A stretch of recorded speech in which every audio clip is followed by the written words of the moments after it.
The final word. The final word. The final word.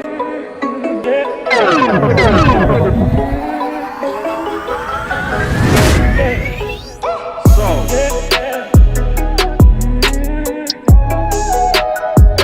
last week we started with a debate. The final word. Me and Law clearly won with ease.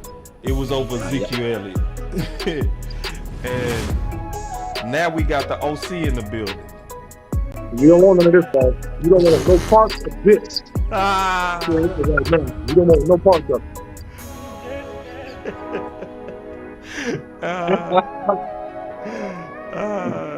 Yeah, I do, bro. The final word. Man, y'all get in the building. Get in the building. Yeah, y'all come on in, man. Y'all want to see a dead body? Y'all let me know if y'all want to see a dead body. But hey, listen. It's that time. The final word of the week. Cornerbacks. Cornerbacks. So, this is going to be interesting today. So, as y'all know, we always start the final word. The final word. The final word. With free agents. So we gonna start with that first. The final word. And then we go work on down to the draft. The final word. The final word. The final I can't word. Wait. J Tuck, what's your preliminary thoughts, my brother? About this draft class, man. It's going to be interesting. Ain't as sexy as last year, but we definitely want to talk about it. That's what they I actually definitely agree with you. It kind of got a little bit of a... The final word. I don't know if Big feel me on this, but it got a little bit of a...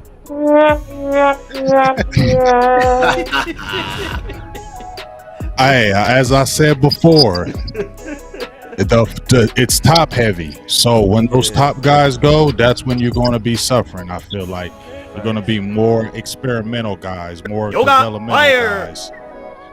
And I think just like what DMV was saying, once that first one gets taken, like maybe like the Devin Witherspoon, they also going to start going, because I think the teams know that it's not maybe as great as well, so they're going to try to scoop up all the good ones early. Definitely agree.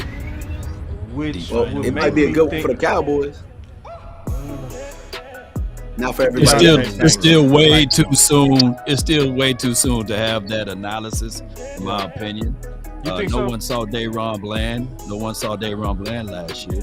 A lot of people didn't have Tyreek Woolen as high as he was. So let these combines go through. Let's see what these guys can do. Open their hips, the speed, these sorts of things. The final word. In my opinion. No, I'm with you.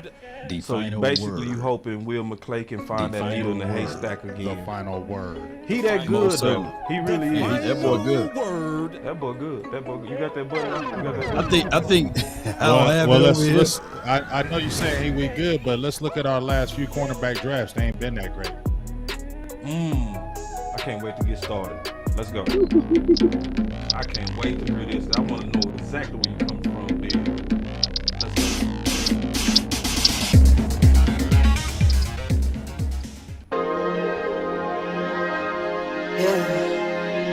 Yeah, I just wanna run it up. Count a check or something. I've been really in the field, let up. Yeah. When I've been really in the field, let her rush, I love the feel. Lately, I just wanna run it up. Don't need no deals, I make the deal. Have to take it to. And if it was up to me, if it was up to little old me to make a pick, it would probably go a little something like this. They hated it. And with the 17th pick of the 2020 Dallas Cowboys NFL Draft, the Dallas Cowboys select CeeDee Lamb. You're welcome. You're welcome.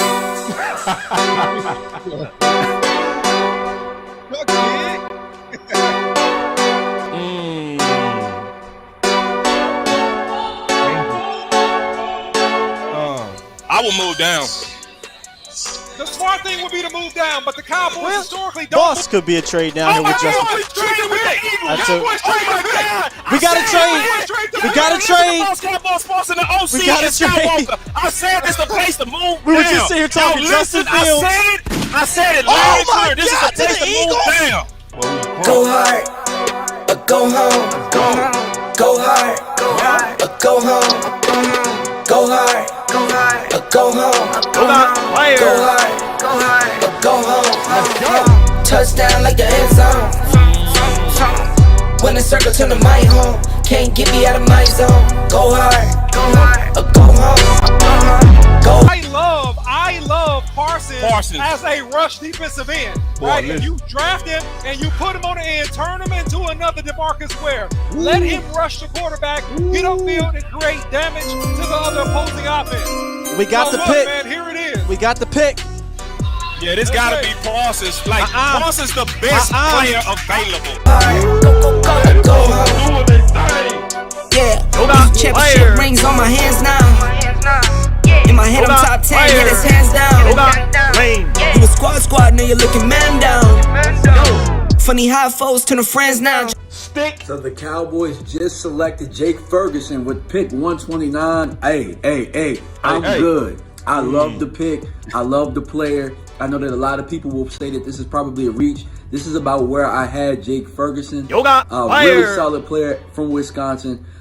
He can do all of it. He can block. He can run routes. He can actually make people miss in the open field. Have a race car like a target and call filling up. I need product. Treat the business like a playground. I might slide on you. Do me wrong, might slide on you. Do a backflip cause I'm mad rich. I'm the definition of what that is. Go hard, or go home. Go hard, or go home. Go hard, or go home. Go hard, or go home. Touchdown like the end zone. Like an end zone. When the circle turn to my home, can't get me out of my zone. Go hard, or go home. Go hard, or go home. All right, let's go. All right, man. So, I'm gonna start off with you today, OC. Cause see, you was talking about Zeke. You gonna be the last person to get your little Zeke hate in. So go, get it out the way. Get it out the way. Listen, this is not Zeke hate. This is Zeke factual. Zeke Elliott has had a tremendous career since he's been a Dallas Cowboy. He has had a trend toward a Hall of Fame career. This is no disrespect to Ezekiel Elliott. This is just a matter of fact. Every single running back has an expiration date. In other words, it's a day where they have peak performance and they reach a mountain, and since that time, they begin to go down. Ezekiel Elliott has not had devastating knee injuries, but he has had 2 significant knee injuries over the last 2 seasons. This has slowed down his productivity. He does not show the burst to accelerate and separate from defenders like he once did. He's a short yardage back. Hit another button, Boss Cowboy. So every time I tell the truth, y'all, he's going to hit a button. Yeah, thank you. Hit another one. Because I just told you. Every time I tell the truth, he's going to hit a button. Hell no. Wait a minute. Make yourself feel real good, because I am telling the truth. Ezekiel Elliott is a good finisher because he's physical inside of the 10-yard line. Ezekiel Elliott is not a running back in today's quick, speedy NFL that can separate, and his cap number is too high. Okay, it's simply too high for his productivity. He needs to take a much lower contract, or the Cowboys need to move on. Let me ask you this, though, OC. Let me ask you this. Is your assessment based on before or after the Lions game? My assessment is based on a composite of the last 2 years. It is not based on a game or a particular one-season scenario. If I look at Ezekiel Elliott's yards per carry, and yes, we can throw in things about telling him. We can throw a hit on the button as I tell the truth, Boss Cowboy. Make yourself feel good. But here's the deal. If you look at his productivity over the last couple of years, regardless of the amount of carries or what have you, his productivity has been on a decline. If you look at him physically on the eyeball test, he does not have the explosive twitch that he once had. It is significantly less. He's still strong. You feel like before or after that Lions game, that explosive twitch that you're talking about. the explosive twitch still has diminished over the last 2 years. He was better before the knee injury. I know where you're getting that, Law. He was better, right? But the twitch had still slowed down over the last couple of seasons. And when if you you look know at where that, you're getting at, why can't you just accept the facts if you know where you're getting at? No, I'm accepting that he was faster before the knee injury. Of course, yes, he was quicker before the knee injury. That's all I wanted to know. Yeah, he was. Good job, however, good job. However, over the last two seasons, the facts don't lie, Boss Cowboy. The data does not lie, and the eye in the sky does not lie. Right. And if you look at Ezekiel Elliott and his running style and his productivity, it has been on a significant decline since that time. He is no longer elusive in the hole. He is no longer able to separate and to explode for even 15-yard gains. He can't even explode like he used to for 15-yard gains. Oh, he gets hell no. He gets caught quickly. He gets game tackled. He's still strong as a lion, so he'll carry tackles. He'll run you over, and that's what makes him a great finisher. Are you going to diminish that? Are you going to really diminish that? You going to diminish that? That's what you're going to diminish? I just told you he's a great finisher. I said it for the third time, Boss Cowboy. He's a great finisher on short yardage and inside of the 10-yard line. Outside of that, in between the 10 and the 10, he does not have high productivity. All right, good job though, man. Doug, did you have? And he's a great blocker too. Oh, y'all not gonna do it. Go ahead, Tuck. I know you want some. Get some more. And he got 12 Get some more. touchdowns. Get some more. Y'all were trying to compare his speed and his burst before the Lions game. So my question, Law, is who were you comparing his speed to? Are you comparing to other NFL running backs or? Well, without Zeke, I don't think we win that Cincinnati's game in week 2. Nope.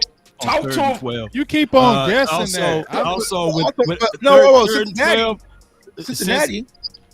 What was the final score? 20-17. What did Pollard do in Cincinnati, though?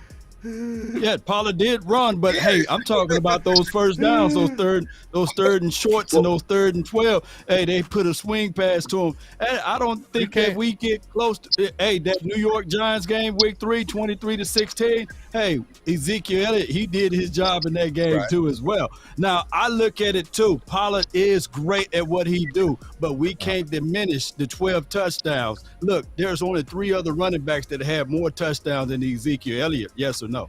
So y'all saying all those great prospects, he's getting the ball inside the 5-yard line. All those prospects we did all that work on last week can't get you 3rd and 1s? Maybe a few. Malik Davis can't get you a 3rd and 1? Maybe a few. Don't see, because come on now, maybe a few. Because see, that's a different. It's a different style. So you got obviously the lightning backs. You got the lightning backs. I don't mean to cut you off. Yes, you do. Yes, you do. Yes, you do. You meant to cut me off. Yes, you did mean to cut me off. One hand bandit said this. Lord Bronson said he will be good in Philly because he needs a change of scenery. I'm sorry, that was funny. I had to say that. Go ahead.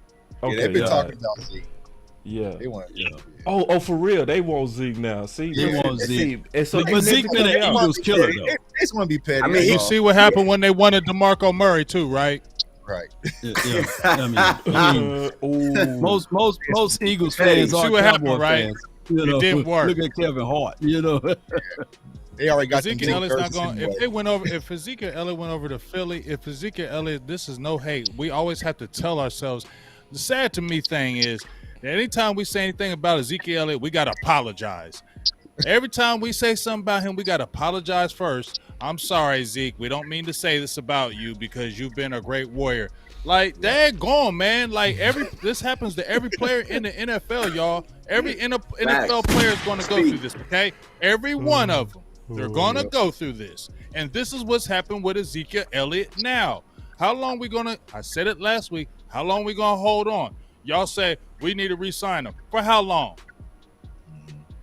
I don't think they said re-sign. I think that they said that he need to take a cut, and I think that's what his. Well, how long do you? How much longer do you want to keep him here then? At least one more year. Yeah. Why, boss? Put the camera on. Put the camera on, boss. Oh, damn, DLV. You said that. You want to keep him? All right, DLV. Ooh, DLV say put the camera on you. Put the camera on you. Make this. Let me tell you why. Why do you want him for 1 year? What difference? I got a bar. My reasons why. I'm gonna tell you why. I got a bar for you. Okay, this is why. because I really believe that we should be trying to build in the draft, not replace in the draft. I feel like we do that too much. As much as possible, I would want us to try to hold the key people that made it possible for us to get where we were, where we was 2 games away from the Super Bowl.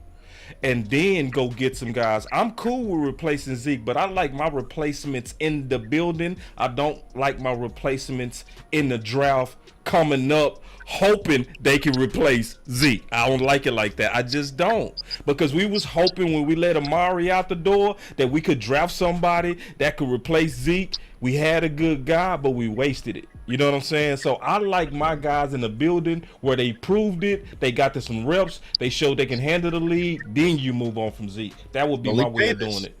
Malik Davis is not Zeke. That's a different style. He better than Zeke right now. Come on, bro. He better than Zeke right now as of today. It depends on what you. It depends on what you mean by better, bro. So if you talking about who's the better back for money downs, short yardage back, that's Zeke. We don't know that though. We haven't put him in that situation. We don't know that. You don't know that too. You haven't seen Malik Davis play 17 weeks, so we don't know that. We've seen him in a spoonful of games. Look. According to, we haven't seen Zeke playing 17 weeks the last 2 years. Right. Well, I mean, the year before that, but 17 weeks, 12 tubs. But what I'm saying is that here's my thoughts on this. According to your logic, Joseph Randle was better than DeMarco Murray. Yes or no? He had fresher legs.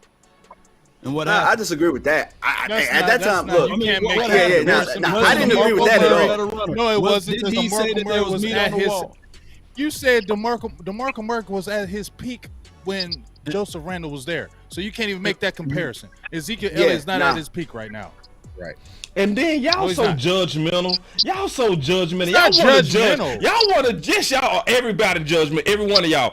Let me name the names. Big Game James, Tuck, DMV, and the OC. Every one of y'all are judgmental. See, Okoye did a 5 video. Every one of y'all and Boss Cowboys and Law Nation are sentimental. Okoye said today, and I stand with Okoye. Hear me out, because he made a good point.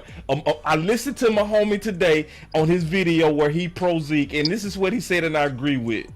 When you go out there and you put up 800 yards with a broke leg, with an OC what we have, you don't call him washed up, you applaud. I agree with that. I agree with that. You applaud because he played hurt. He played hurt for this team.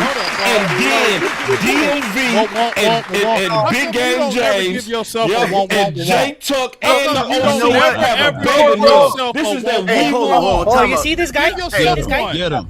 Number one bullshit guy. He do the wee woo. You don't ever give yourself no one. That's what you need. Because I'm the best. Why would I do that to me? Why would I do that to me?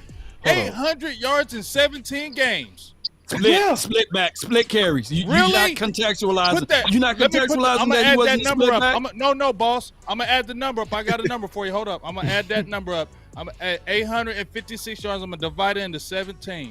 I'm gonna divide it. Hold on. You got it. No, he missed some games. No, you can't do that because he was 50 yards a game. Oh, he was unavailable. He was unavailable for some games. Split back. 50 yards a game. See, boss. It's hard to. No. Hold up, boss. Because if Tony Pollard would have got hurt, about 5 games, because did the run game go up when Pollard was injured in the Tennessee game? Did our run game go up or did our run game decrease after he left? Right. One back was all right. The other one in that game. Huh? All right. So we got to get the corners. I know that we struggled in that game. We got to get the corners. In the run game, didn't we? Ain't nobody gonna win this debate today. Miraculously do something great when ain't nobody gonna win today. I know y'all want to keep talking about it. Okay, go ahead. Yeah. One more point, then we gonna get the corners. All right. So look, guys. Look, all of us are big Cowboys fans, right? Who's the all-time leading rusher? Emmitt Smith, right? Mm-hmm. If we watch this team get rid of Emmitt Smith, I believe the year after, we should have no problem with them letting Zeke go. Yeah. We should have no problem with them letting him go.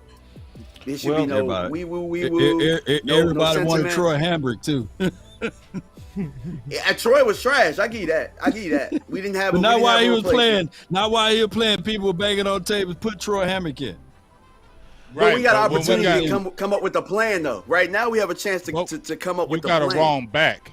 You got the wrong back, but it was still the right thing to do with removing Emmitt Smith. He wasn't going to do anything in Dallas. You got the wrong running back. But what if we get the wrong back? But it was the right thing to do. What if we get the wrong back again? Emmitt Smith went to the Cardinals. There's no guarantee we won't get the wrong back. Cardinals, boss, hold up. When Emmitt Smith went to the Cardinals, when they let him go, what did he do? Roy Williams put him out. He got close to a.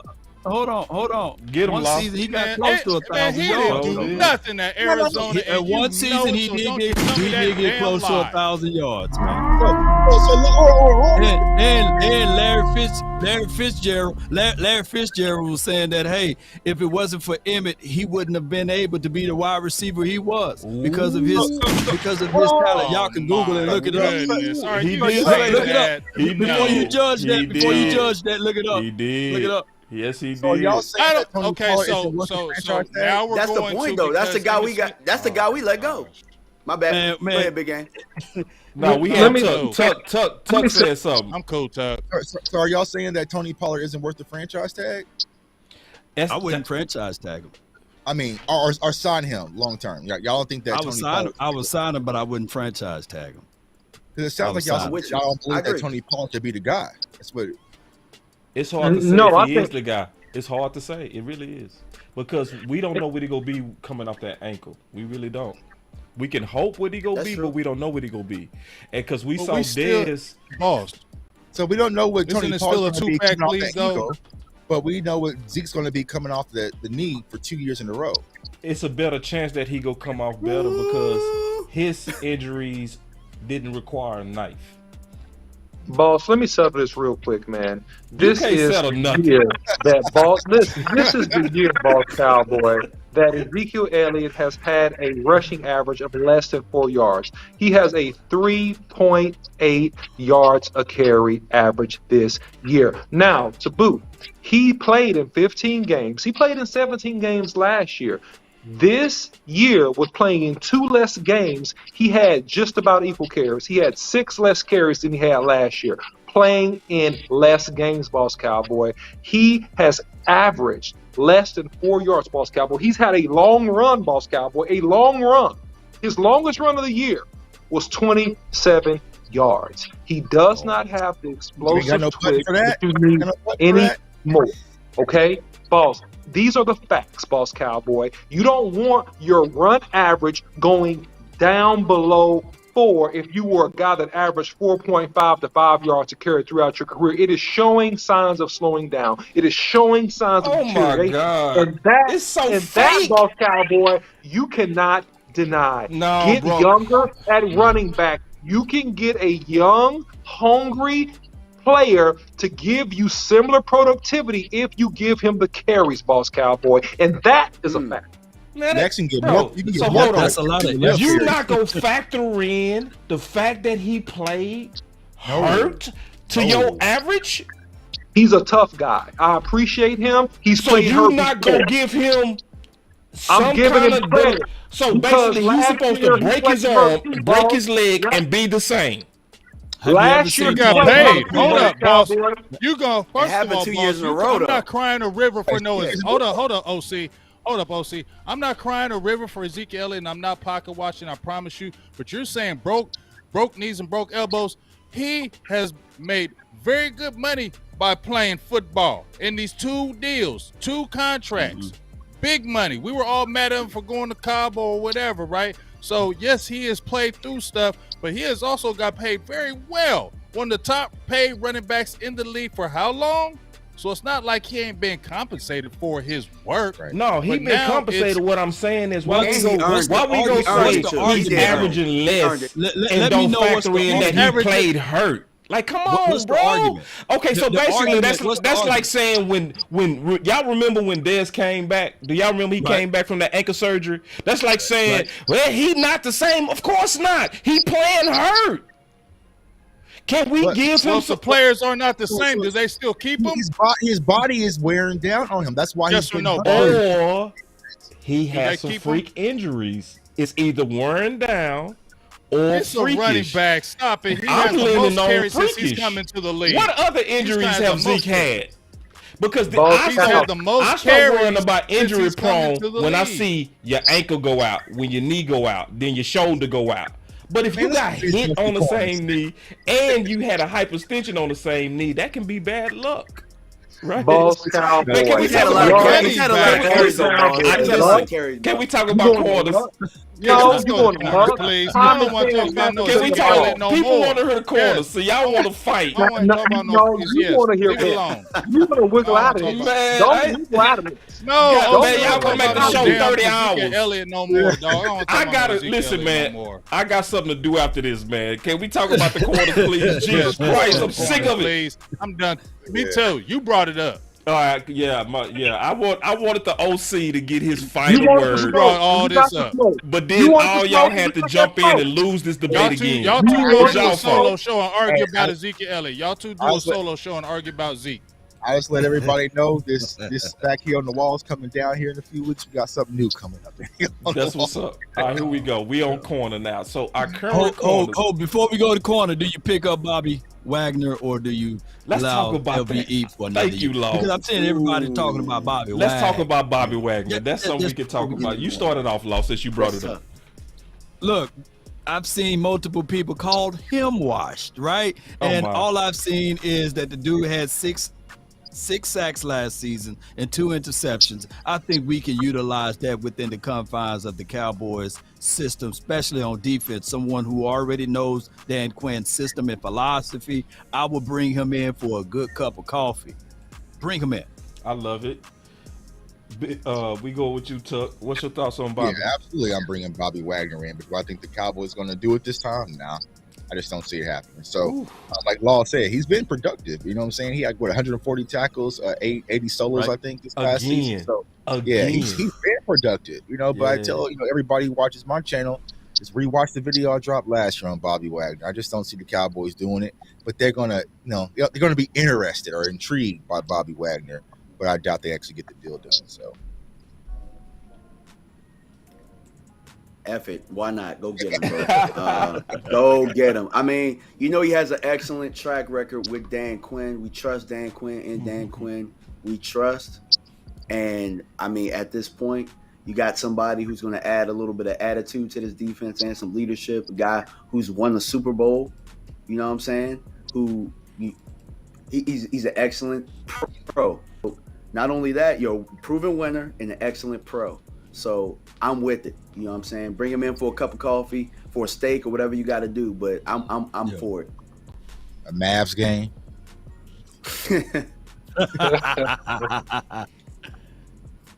Big, it's on you. Yeah, I'm definitely with that. Especially, this is what I say, because Bobby Wagner made his money last year with the Rams, right? So he was holding on, wanting to get his pay. He got paid already, so maybe he doesn't go on the angle of money this time, because they're not going to come at that.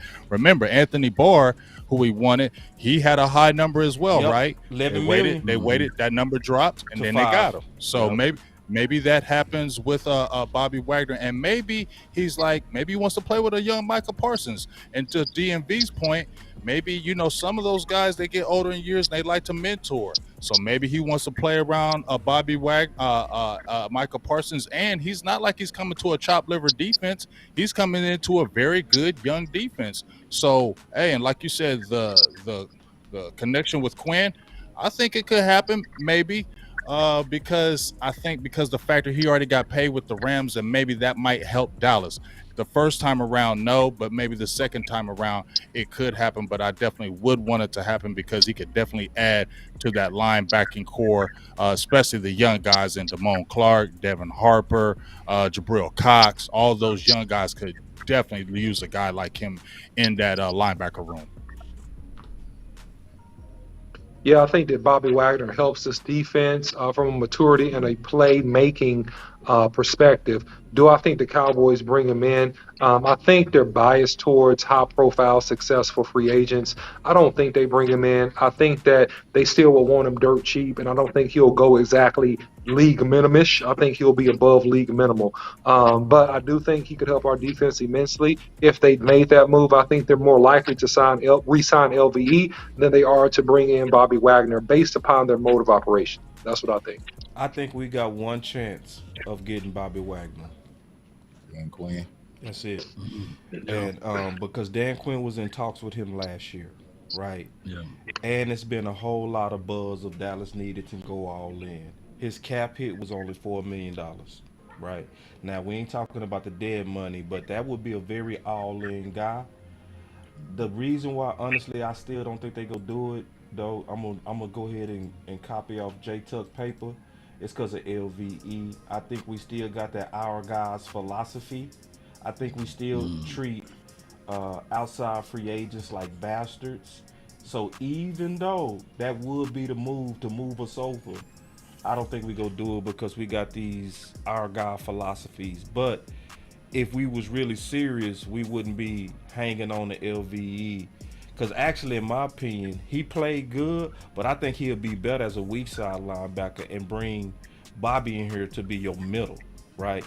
Because, you know, that would be perfect where you getting the value of LVE as well as getting the increased value and linebacker value in Bobby Wagner.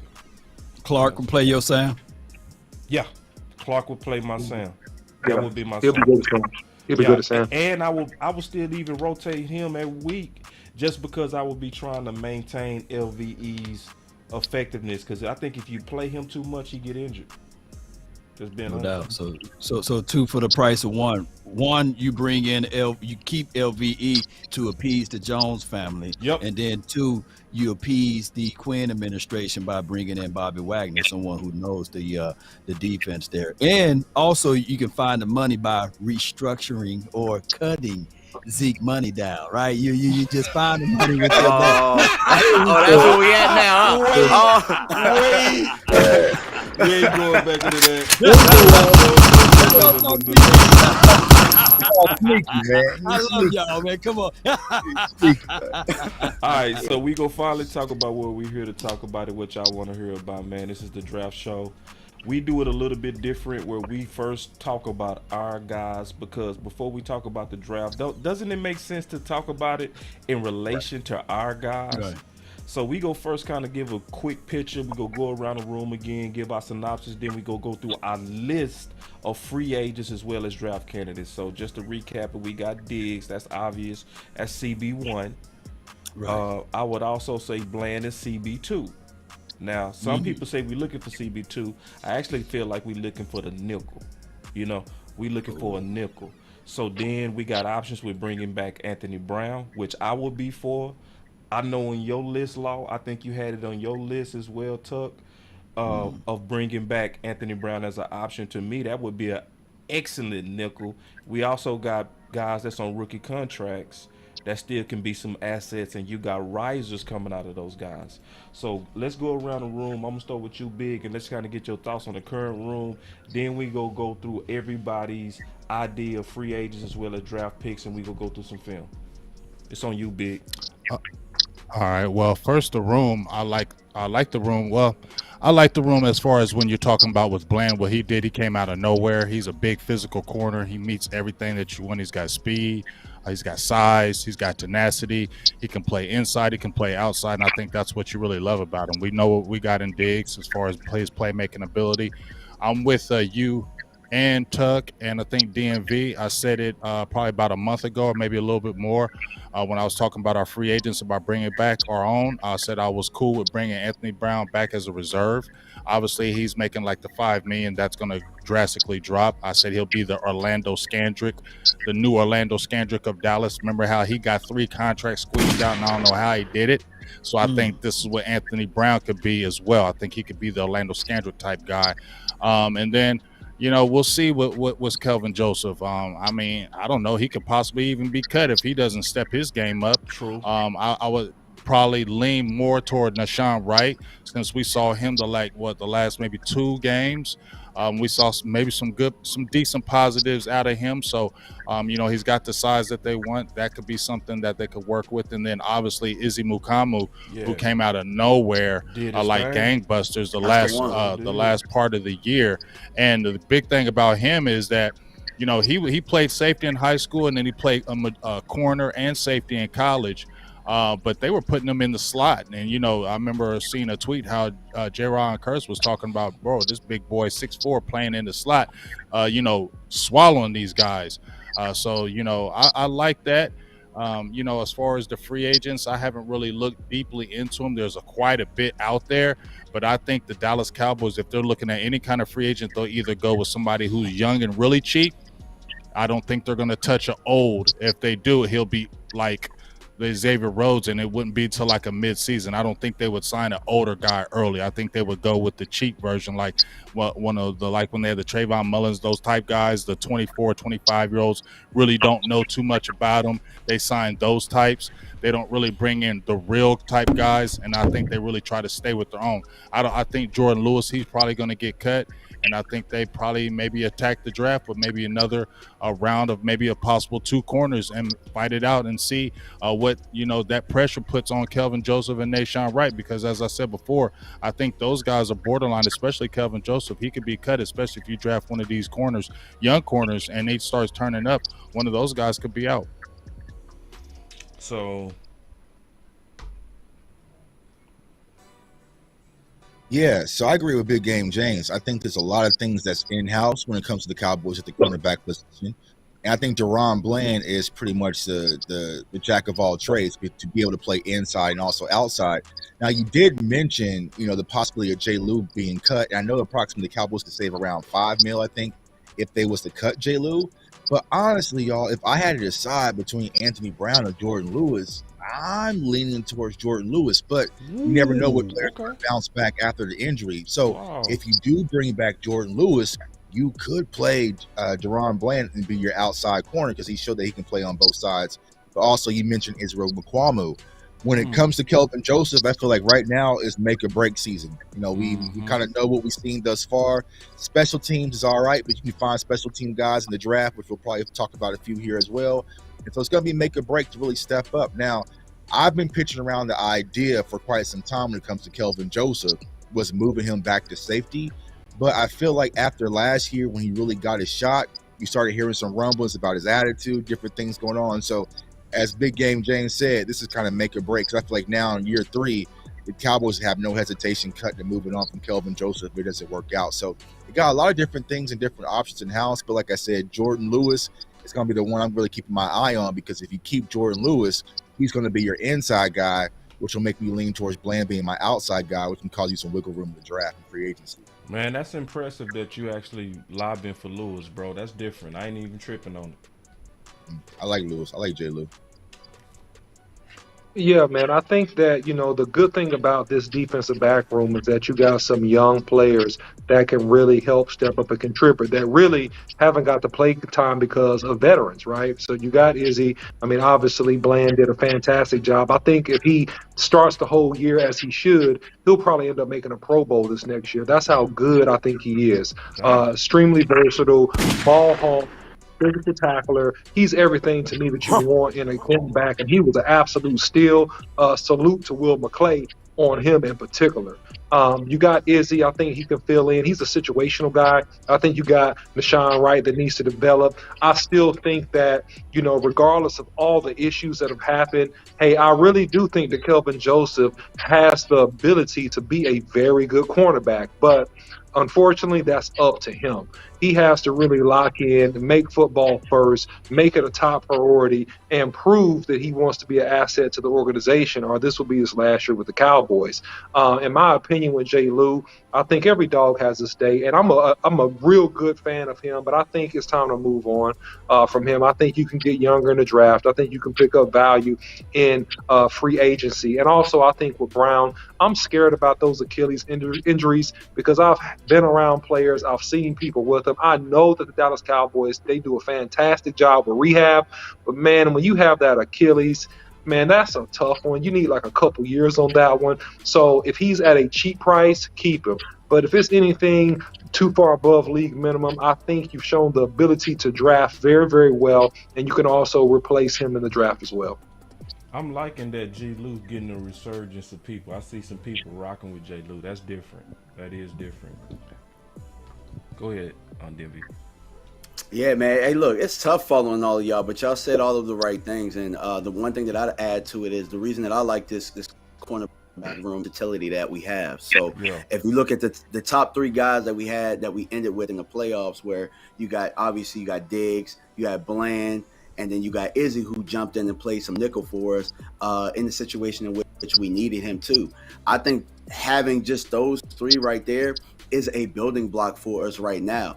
Now, anybody else like Nashawn Wright and Kelvin Joseph coming in and fighting for those jobs, that's a hell of a problem to have. Not to mention with some of these cornerbacks in this draft, you possibly adding somebody. The versatility of Bland allows you to, if you got a really good player on the board and it's a corner, you can take him and feel very comfortable doing so. So I think we're in a hell of a position as far as the cornerback room goes. So that's all I really got to say about that. No doubt, man. DB room is one of those things whereas we can is it messing up over there? Yeah, DB rooms is one of those things where we all can look back at and say, yeah, we want to be better in those spots. I've seen CJ Goodwin been here for like 3 to maybe 5 years just because of special teams play. So when I look at that, there could be a calling card even for our second round draft pick, Kelvin Joseph, because if you even look back at the San Francisco game, yes, he was able to create a play right there. So the skill, the athleticism is there. We just need to see that boy out there on the field.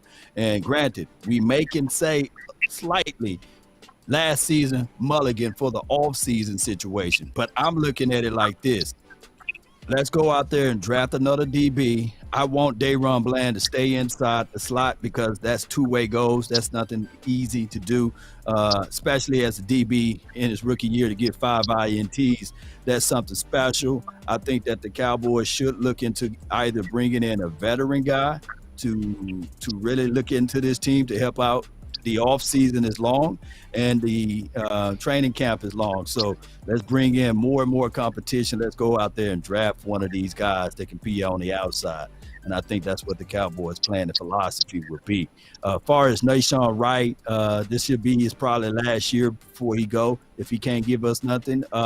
If they do decide to bring back a Trayvon Mullen for the training camp, that will benefit us because we didn't get a chance to see that guy really going through the rigmarole of training camp. He was thrown out there to the Wolves and he got burnt like toast. So I think that the Cowboys need to reevaluate everything. As far as J. Lou, hey, you can save $4 to $5 million. If they do decide to see what's else out there, then that could be a cap casualty because we need that $4 to $5 million to bring in a Bobby Wagner, right? Come on. Yeah, no, that makes sense. Question: what was the J. Lou injury? Was it hip? Ankle or something. No, he had that Lies Frank injury. That's a bad injury for a foot. Ooh, yeah, it is. It's a bad one, dude. Bad injury. Like that's a real bad same injury level to as an come back Achilles. from. Same level as an Achilles injuries. That's why I'm not really bothered if you move on from both those guys, man. Those are tough injuries, man. It affects your twitch and your reaction and just all those things. And I don't know, man. I'm not sure about that. So now we're getting to the good part. This is what y'all came for. DMV, you up. So yes, his sir. Free agent prospects: Anthony Brown, Marcus Peters, CJ Goodwin, Byron Jones, if rumors are true. All right? Yeah. And then we will go through your draft prospects, and then we go just kind of put it all together and go through any film breakdowns that we have here too. Devin Witherspoon, Christian Gonzalez, Brian Branch, Clark Phillips, Cam Smith. All right. So we got some film on Christian Gonzalez, but I wanted you to kind of talk about your list, free agents, as well as your draft prospects. Put it all together, then we'll just kind of rock it as you talk about yours. Because you also did a film analysis. I want to kind of showcase this. You did a breakdown on Witherspoon on your channel. So you called him the most physical corner. So you can start whatever you want to go with, and then we go all kind of go through every one of our individuals. So go for it. All right, bet. So I'll talk about the free agent list first, right? So obviously we all said Anthony Brown, and who would know better if Anthony Brown is as healthy, but the Cowboys training staff. Facts. And we also know that Anthony Brown works very well with this team. At the time that he went out, he was playing some pretty solid football. Sure, he gave up maybe one big play a game, but outside of that, Anthony Brown was probably playing some of the best football of his life. So For a good portion of the year, we were searching for a number 2 corner, and we definitely missed him. So if he could come back, and he would probably work team-friendly deal, you go ahead and you go get him. You know what I'm saying? And you don't have to worry about that. I think one of the things you said earlier about when we were talking about Zeke is that I guess the more things you don't have to really change and you can kind of keep there, Anthony Brown offers you that. So with Marcus Peters, I mean, if they have to get a guy, Marcus Peters is solid. He's scrappy. I know sometimes he gets beat, but you're getting a solid veteran there. The only thing about Marcus Peters is what's that asking price. So he's probably somebody that I would have last on this list, but of the free agent markets out there, he's one of the better names, and he might want to be a part of this team because we built a juggernaut. CJ Goodwin, we know what he does with special teams. He's going to come in pretty cheap. Yeah, he was on the list. God, he is. Can I push back on you on that CJ though? Yeah, go ahead. The pushback that I have on that CJ Godwin is even though he's going to be cheap, he's still not going to be as cheap as potentially Kevin, right? And I think Kelvin is starting to rise as a special teamer. He did have some penalties. Some people call him bonehead. When I went and reviewed it, most of them was false penalties, in my opinion, looking at the replay. Could we also save a little bit of coin by just moving on from CJ and kind of reserving that role for Kelvin and allowing that to be a development? What's your thoughts on that? Well, I think it also depends because, if we're talking wish list, it doesn't necessarily mean that hey, let's sign them right away. Yeah. It might be where we get through camp and we might say, it ain't really working. Yeah, you know what I'm saying? Then you're able to sign him a little bit cheaper. So, I'm glad you asked that question because I was able to offer that perspective. Yeah, and then lastly, Byron Jones. There's rumors that the Dolphins could move on from him. Now, I look at it this way, right? Now, we'll say Byron Jones. He's not going to be the Byron Jones that we last had, obviously, right? But I look at him as a guy that's equal to what Anthony Brown could be for us, meaning but if they're on the open market, Anthony Brown, I think, would cost more. So you might be able to get Byron Jones, a guy like Byron Jones, for cheaper. And I think he would fit in for what we need. You know what I'm saying? So, just keep that in mind and keep that open if he is on the market. And I'm pretty sure he probably would come back to Dallas. He didn't leave on bad terms. He just got more money, Right. No, that's fair. I definitely feel you on that. So we got next on the list. Obviously, we got Tuck. So let me set it up, Tuck, man. I should have said elaborate. I needed. Hey, but we good. All right, I'm back now. So okay. Here we go. No, here we go. So, all right. So let's get paid. So J Tuck, we got you. And draft procs is another Devin Witherspoon. So that's 2 separate eyes. We don't talk before we send our list either, right? We got 2 people that's on Devin Witherspoon. Now Joey Porter's new. Emmanuel Force of Mississippi State. We got film on that. I want you to break that down. Christian Gonzalez, we got some film on that. We can break that down. Deontay Banks, we definitely want you to break down that film on that. And then your sleeper, we want to talk about that. All right. Then your free agents, you got Marcus Peters, Anthony Brown, Kyle Fuller, and Logan Fuller. So where you want to start, bro? It's your show right now. What you want to do? You want to go to the film? What you want to do? I'll quickly go into free agents real quick. So my first free agent would be Marcus Peters, and I dropped a video earlier after the season ended that there was kind of a connection with Trayvon Diggs and Marcus Peters where, Trayvon Diggs had posted on Instagram, I think, a picture of Coach Harris, and then Marcus Peters commented on it, and then Trayvon Diggs, I think he posted like the devil emoji, and then Marcus Peters did the shish emoji. So I was like, all right, is there something kind of looming with Marcus Peters and Trayvon Diggs. That was kind of odd. Anthony Brown, we always talked about. Kyle Fuller, and then Logan Ryan was the other guy. Kyle Fuller is a guy who's coming off an ACL injury. So I know the Cowboys sometimes like those guys coming off an injury. They can kind of, keep looming in the back pocket and maybe get for cheap, like in the middle of the season or something. I think his injury happened like week 1. So he only had one game last year. So, let him recover maybe mid-camp or, in the middle of the season. They could probably bring in Kyle Fuller or possible Logan Ryan. Now, it's the draft prospects, the fun part. So Devin Witherspoon out of Illinois. I think this is a lot of people's top prospect, but I'm going to be completely honest with y'all. When it comes to his corners, there's not a lot of separation. So Devin Witherspoon, 6'1", very feisty, very sticky, great cover corner. And when you watch Devin Witherspoon, like I said, DMV did a great breakdown on him today, but he can diagnose routes. He's very cerebral corner, can play well, play on the ball. He also plays on the outside and also in the slot, so he gives you that versatility. Now, my biggest concern when it comes to Witherspoon is that, one, he didn't play the game of football until his junior year of high school, and two, he only had one productive year at Illinois, which was his past season. So it's like, was it something he can continue to build off of? We do not know, because he hasn't put it together for consistent years. So that's going to be a huge jump, especially if he's the number one corner off the board in the NFL draft. Joey Porter Jr., we are all familiar with his father, man, who was a dog that played, a linebacker for the Pittsburgh Steelers. This kid has that very same sentiment. He's dog, very aggressive, very physical. Now, the one thing when I did my breakdown on Joey Porter, that he can get a little handsy, grabby at times, was flagged a lot, especially downfield. And my biggest concern when it comes to Joey Porter, he's not a freakish athlete. He gets stacked a lot. And does he have the makeup speed to really play against those twitchy wide receivers? So can you explain stack? Just explain that real quick. So I'm trying to see, was that the clip on? So sometimes, like when I can rewind it too, bro. Whatever you need me to do. I'm trying to see if he was up top or up bottom. So it's pretty much when the wide receiver gets over the top of the corner. I'm not sure if that's stacked right there. But yeah, right there, right. That's so he's stacked right there. Yeah. And so does he have the makeup speed? I think this quarterback didn't put the ball in the proper location, but at the NFL level, in most cases, that's gone to the house, right? So if he gets stacked versus the NFL caliber talent, I just don't think he has that makeup speed to get back in. I'm talking to get back in phase, right?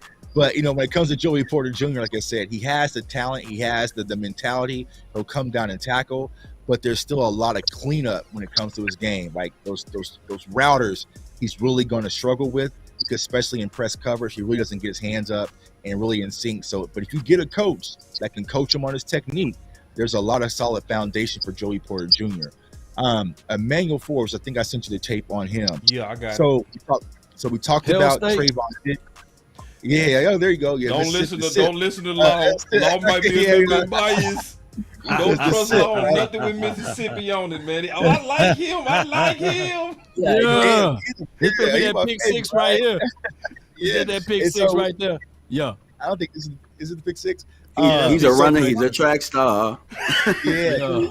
We talked about Trayvon Diggs and also Jerron Bland, but they're able to turn over the ball. Like Emmanuel Forbes, he's a ball hawk. He led the college football in interceptions with 13 interceptions in his career. 20% completion percentage in the man, so he can cover a man. It tracks the corners, like if he was to battle against like a Michael Gallup or a Mike Evans, those types of wide receivers, would he struggle? So I think he can put on some more mass, but he has all the intangibles. Like I said, he has a good sense for the ball. And I like what I was talking about here in a second, that if he's able to slide up, he can push some of these other corners back to 26, where the Cowboys are going to have that conversation. The next prospect, Christian Gonzalez out of Oregon. I will say that Christian Gonzalez, pound for pound, is the most talented cornerback in this year's class. Versatile. Smooth. Yeah, he's very smooth, outside, inside guy. He can play press coverage, zone, great instincts, fluid. It's just the mentality, right? I just don't see that cornerback. Yeah. I'm that guy, soft. Right? And Boss, he don't tackle that well. He don't tackle that well to me. He's soft. You know what I'm saying? He's soft. All right. You know what I'm saying? And he reminds me of. He a pretty boy. He a pretty boy. He reminds me of a lot from Tennessee. Yeah, exactly. Caleb Farley, right. That's exactly what I was going to say. Caleb Farley, like he has all the athletic ability, but but you just didn't see him wanting to be that guy. But if you could inject, like if I could take some of that boss man and just inject that into Christian Gonzalez, you have the perfect prospect. So that's my one knock when it comes to Christian Gonzalez. But he has all the talent. He can do a lot of different things. Deontay Banks from Maryland, a name you're hearing starting to jump. That's my guy. Like, there you go. So Big Game James already on it, right? So his name's starting to buzz. Great height, great recovery speed. He's primarily just the outside guy, but he's a 6'2", large corner. You know, and here's the thing. I know Dan Quinn likes the height, right? But we really haven't been showing that we've been playing a lot of press, right? A lot of press coverage in that cover 3 that was kind of we saw in Seattle. But when it comes to Deontay Banks, man, he has the full skill set. And I think once a lot of teams and scouts see him at the combine, I think his name is going to jump. And last but not least, man, he's actually one of my favorite prospects at corner. And I've been telling Cowboys Nation, we made this mistake, you know, with my guy Asante Samuel Jr., but Travius Hodges-Tomlinson out of TCU. Great skill corner, coverage, very sticky, closing speed. You know, he was one of the top coverage corners in college football. Only had he had 21 incomplete passes in coverage. Like, he can do a lot of different things, can come downhill and tackle. Very feisty, has the bloodlines of LaDainian Tomlinson running through his veins. So I like what I see from Travis Hodges-Tomlinson. The only knock on him, he's only 5'9", can't really high point the ball, you know, saying gets those tall wide receivers. But if you're able to add him maybe day 2 or day 3, and then that gives you a little bit of flexibility, especially at that slot position. If you move on from a Jordan Lewis, you can maybe plug him in the inside and also have Blaine on the outside. So those are my key prospects when it comes to the NFL draft. Yeah, so I'm glad you talk about it. I might need you to elaborate on something real quick, Tuck. Okay. Especially because you raising a good point about Hodges being 5'9". But we talked about this earlier. I want you to elaborate on it. We really looking for the nickel. We not looking for the number 2. Right? Yeah.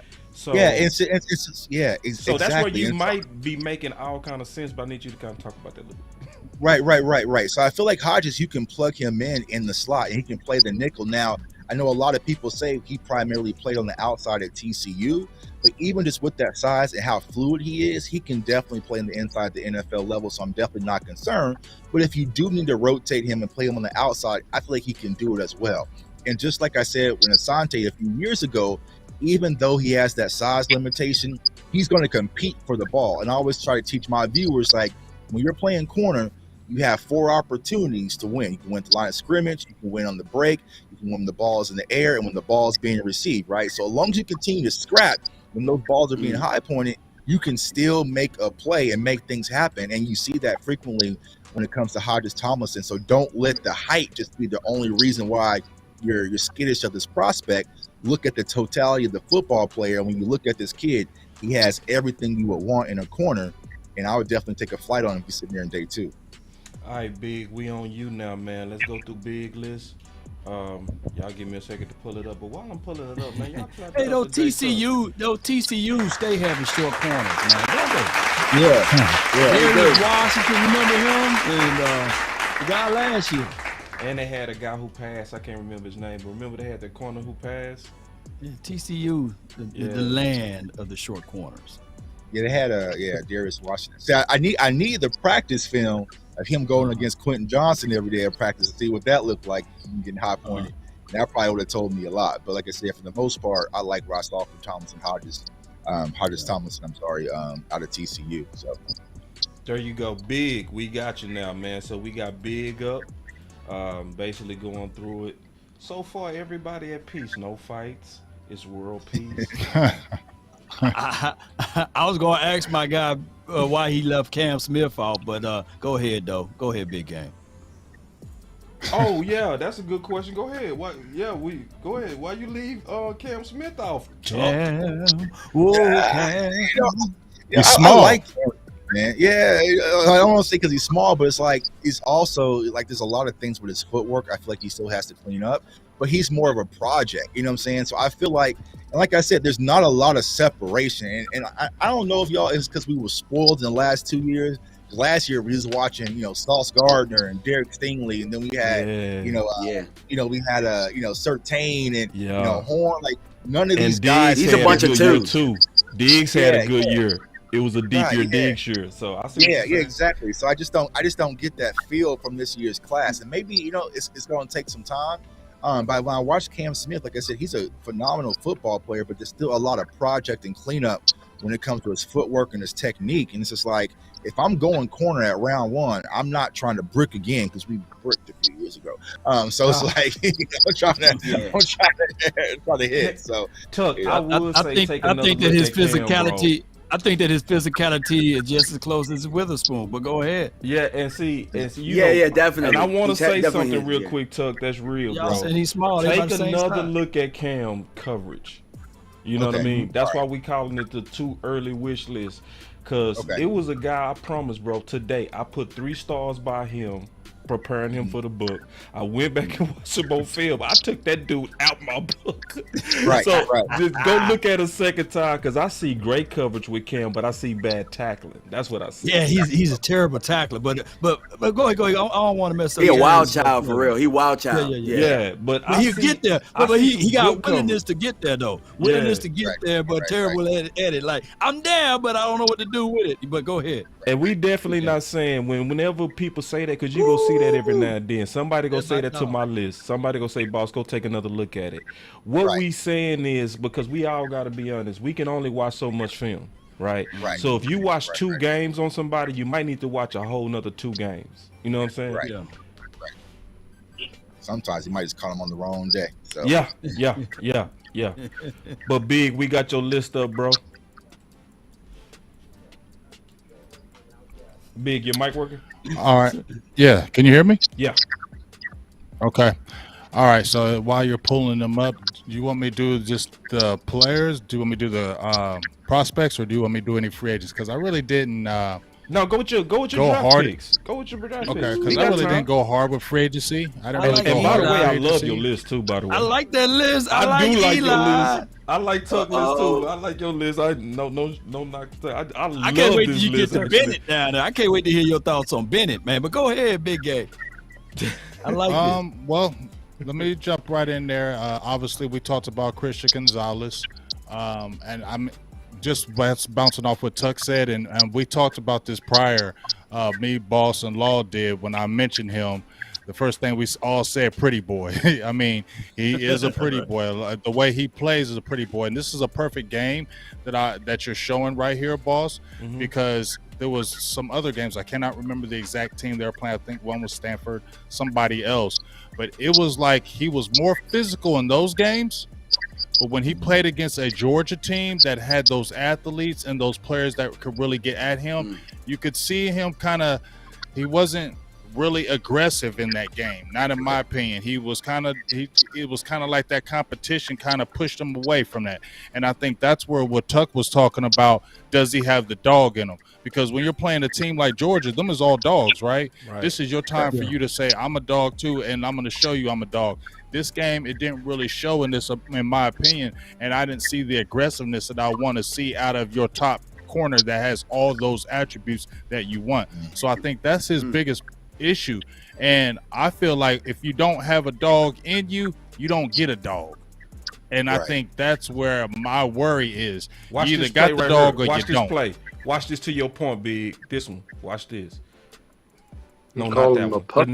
The next one. Watch the next one. I ain't mean to cut you off, but see, No. Big is talking about what's on the film. So watch this play right here when you talk about the physicality. Watch the receiver and how he go do him. Damn! You feel me? That was and that was happening in this Georgia game a lot. He was really, you can see it from the outset of this game. If you watch from the first time they got the snaps in that first series they could have, you can tell he didn't want that work. And then, hey, hit him again. Go back and rewind. I'm throwing hands, dog. Hey, this must be who you took out your book. This who you took out your book. No. I got him in my book. Matter of fact, you know what's funny? I don't like that last hit, though. I raised him from 1 star to 2 stars after watching this game again because he tried to be physical. I'll show you where it looked like they just got him back. I'm gonna show you. No, man. I'm gonna show come you. on now, dog. No, I got you. Yeah, that's what I'm gonna have to use that one. Yeah, come on. Come on now, dog. No, I got you, Law. Trust me. I'm gonna show you. It's coming up right here. Then Big, I ain't mean to cut you off, but I want to show you. Here it is, right here. Right here, watch him right here at the top right. He got him a cheap shot. Oh, okay. And see, all the receivers, they saw that, and they was like, "Oh, you doing that?" They went after him. And they went after him, bro. That's what happened. They was like, "Oh, you pushing balls in the back," and then they see. I want to your point, Big. I want to see if you a dog, be a dog all day. Right. Yeah. Watch this at the end. Watch this at the end. And he ran out the end zone. Come on, dog. Watch him run out. Watch him run. He ran out the end zone. Like, I'm done. So yeah, that you can't have that out there with what Buck said to me is the perfect comparison is that Caleb Farley. He was like the darling. He had all the physical attributes, ran a 4.3. That's a good tackle right there. Damn. But we didn't see the physical side. And when you watch him play, he has all those attributes. He's smooth. He's long. I mean, he looks like Patrick Surtain as far as his build, right? Facts. He has that perfect type build as far as a corner. If you want to build a corner, he's what you want. Yeah, but he got that the look. mentality is what's gonna hurt you. And I don't know if you can consistently do that in the NFL. You got to be a dog at corner, man. You got to have that mentality at corner. And that's like I said, I don't know if you get the dog. Once you have the dog, you have it. If you don't, you don't. So I worry about that. But as far as all the everything else, the length, the speed, the hips, smooth going in and out the breaks, can mirror the receivers. He has all that, but the mentality. Then let me talk about Deonte Banks. To me, he's my favorite guy. He's the guy I like a lot. I like him a lot. And the main thing I love about him, he has a punch like no other. When you see a lot of these corners, they don't punch and redirect. He will punch you, redirect you, and he gets you to the sideline. So many times we see these corners, they don't force these guys to the sidelines. They don't cut them off. He will mirror you. He will cut you off. He'll put you on that sideline. But his punch, I love how he punch and redirects you. He is that physical. And what I like about him is he's got the size and he's got a mentality where he likes being physical with those receivers. I think not just in this game and against Michigan, he had a game where he played against Ohio State. He was standing those guys up. He had one play. Dude couldn't even get out of his route. He got up underneath him. He knows how to stay low, get pad level low, got up underneath him and stood him up. He couldn't even finish his route. And I love that. And he can mirror the receiver. He give me a Wuze vibes. And here, you know why? Let me tell you why. Let me tell you why he gives you a Wuze vibes. Because his bad thing that he doesn't do, he's not a playmaker. He's not a guy that's going to get you interceptions. He's not a guy that's going to get interceptions for you. He's not that guy. I've seen him plenty times where the ball bops out of his hands. He drops interceptions. He's a Wuze in that where he's always going to be in your hip, but he's not really going to be that playmaker and getting those interceptions. So I think that's his bad thing. And then also, I need to see how he's going to get timed in this combine because he doesn't have elite long speed. So this combine is going to be huge for him, in my opinion. But if he doesn't run great, that could be good for the Cowboys, where he could fall later and the Cowboys could scoop him, because I think he could definitely add to the team. Now, Eli Ricks, he's intriguing because he's fast and he's big. Okay, and that's what the calling card is. That's what the calling card is for the Dallas Cowboys. He had an awesome freshman year over at LSU, right? He was one of the top freshmen in the nation. So he goes over to Alabama, and I think he had some injury issues, and that's one of the reasons why that's been his problem. He can't stay healthy. But him not staying healthy could be good for Dallas because he could fall later. Now, one of the reasons why I brought him up is because he's the prototypical guy the Cowboys want, right? I know what Jay Tuck said about don't throw these guys in a box, but it seems like the Cowboys do, Tuck. You feel me? I feel you. I would love to get one of them younger, but they love it. Doesn't matter. And so it could be a developmental because he's hurt. that could be developmental for the Cowboys because they love that length and speed, and that's the reason why I'm very intrigued with him. Now, if I go to my other guy that I was talking about, who's the opposite, he plays on the opposite side of Deontay, was the reason why I was intrigued by him is, dog, he was jumping out the tape because, bro, one thing I like about him, a lot of these corners don't show up in the run game at all. Right. They don't show up in the run game. Yeah. This guy right here shows up in the run game. Ja'Cory Bennett, he don't have no problem sticking his nose all up in that mix and all up in that business in that run game. And I know that's not how you define a corner, but these corners got to be able to tackle, right? And just like you were talking about your boy Cam Smith, he's great in coverage. I think he's very good in coverage. Right. But, man, he does not tackle. He don't want to tackle. He don't want to get up in there. And I don't even know if that frame can hold up because he's very, very slight.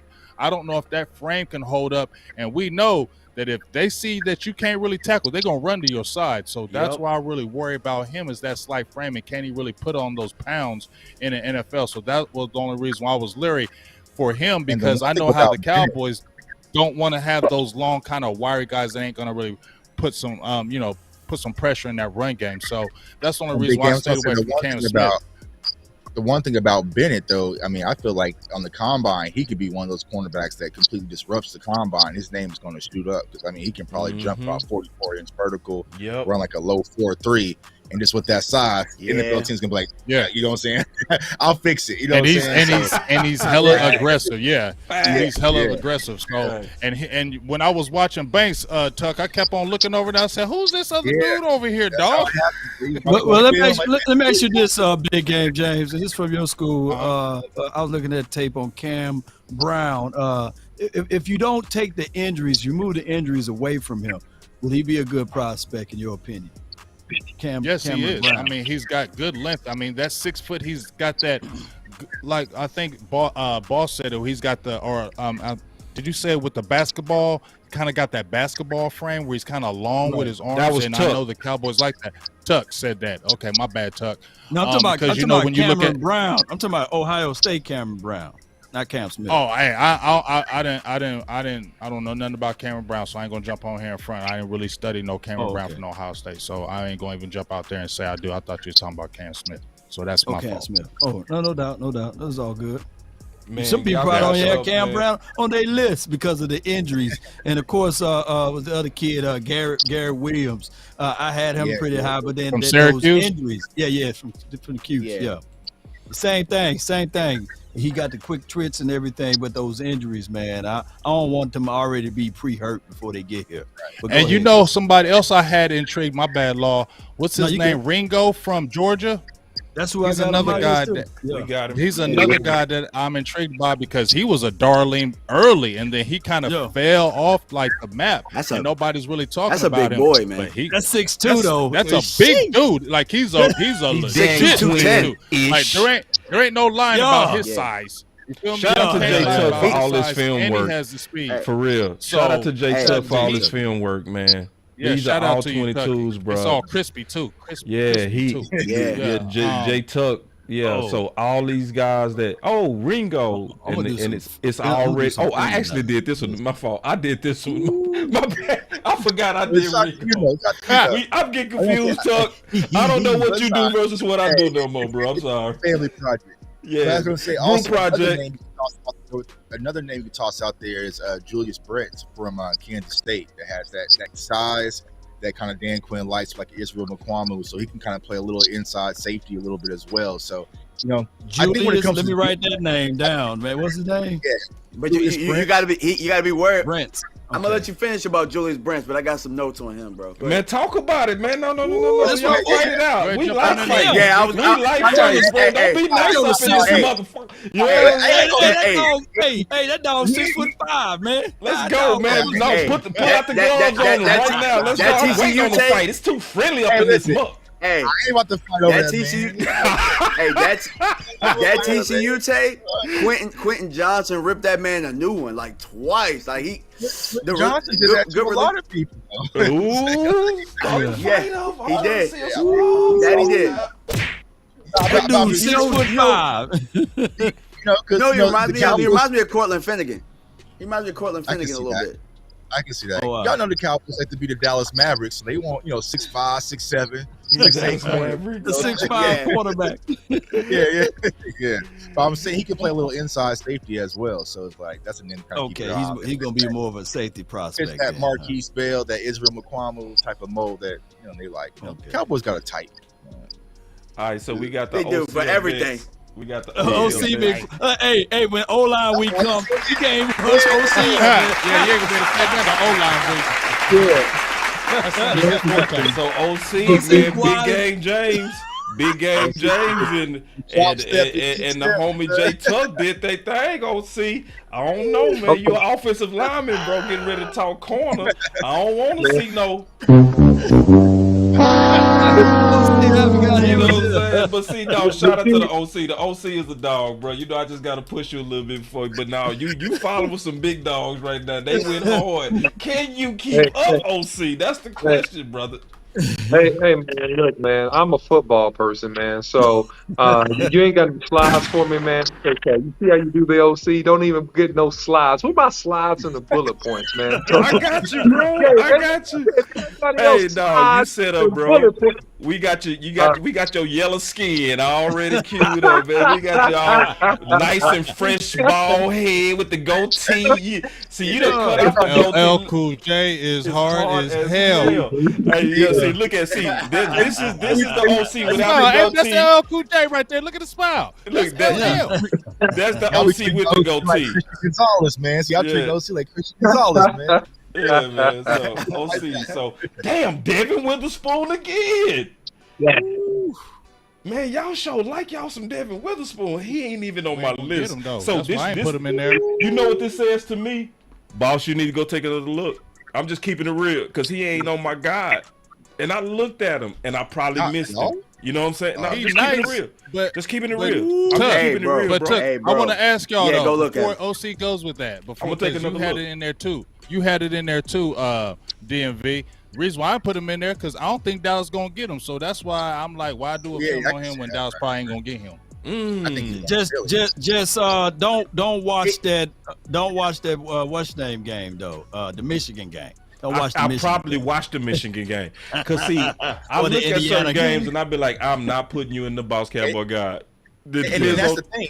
And if you caught some film from last year, like in 2021, you're gonna be like, oh hell no. You know what I'm saying? So like that's the problem with him. It's just like he had this one magical season where he was just on, and it's just like, is that going to be enough to cover it? But like I said, I think he'll probably end up in Philly, which I'm okay with. Hey, I'm gonna cheat off y'all notes. I'm gonna cheat off y'all notes when the show over with. I'm gonna need y'all to refer me to the games to go look at. All right, bet. Okay, no doubt. All right, so you got Devin Witherspoon, OC, and you got Cam Smith, Joey Porter, Eli Ricks, Christian Gonzalez. I love your list too. And then your free agents, you ain't got none, but that's cool. So let's rock with it. No, man. No, I gave you three. So I'll start with the free agents because I don't think the Cowboys go get any of these players. I mean, my top two free agents in terms of NFL current DBs will be Jamal Dean and Bradbury. I think those are probably the two best available corners out there, in my opinion. It would be great if the Cowboys spent money in free agency like that, but I don't think they will. So let's move on to the draft picks. Let's go. Devon Witherspoon, I think he's a physical corner, man. He's a sticky guy. He's a doggish type guy. And I like the fact that he is just very, very in the hip, you know, when you deal with him with most of the film that I saw. Yeah. Now, the thing about him that I noticed, he doesn't have great hands, in my opinion, but he's still very aggressive. He's very, very sticky. And overall, he's been consistent this year. Now, he's not per se my number one guy. I just gave you the list. Moving on, Joey Porter. Joey Porter is a football player. When I see him, I see football player. And the thing about him that I noticed, because I did go back and watch the previous year, he's improved since that year. So he's improved every single year.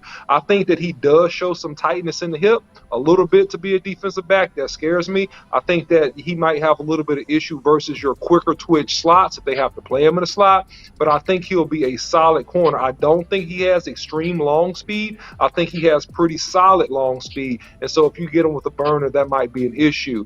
Number three, a guy that I'm really excited about that I think might be slightly underrated because of the tackling is Cam Smith. Cam Smith is a long, good athlete. And actually, when you look at his stats, he leads the entire nation in terms of QB rating when he's targeting. So he doesn't give up many passes when people are targeting him. And so I think he has good playmaking ability. I think he's raw. I think that he's a guy that you do got to kind of train up and coach up. But if you're able to do that, you have a really high Southern type, really, really good athlete, man. Really, really good athlete. And so I think that he'll be a value for somebody. Emmanuel Forbes, he has ball skills. He has length. The thing that I noticed when I watched his film is that I saw him kind of being avoided a little bit by quarterbacks. So I think he would have had a lot more interceptions, a lot more action had he got targeted more. I didn't see him getting targeted a whole lot when I watched Emmanuel Forbes' film. And my sleeper but not sleeper would be Eli Ricks. That's actually my kinfolk. That's my cousin. So I think that he is a guy that is long, he's tall, he has ball skills. He's extremely versatile. He can play corner. He can play slot. He can even play safety. So he's a guy that had he not had the injuries and had a little bit of trouble at Alabama, I think that he's probably a top 10 type guy had he played a full year, especially with his productivity. I think he's a top 10 type guy. Yes, I do. Yes, I do. I'm not taking Is that home skillet going on? No, Or that's what it is? I agree. Listen. I was just giving him Who did you say was top 10? Ricks. I'm telling you, and I'm telling you why.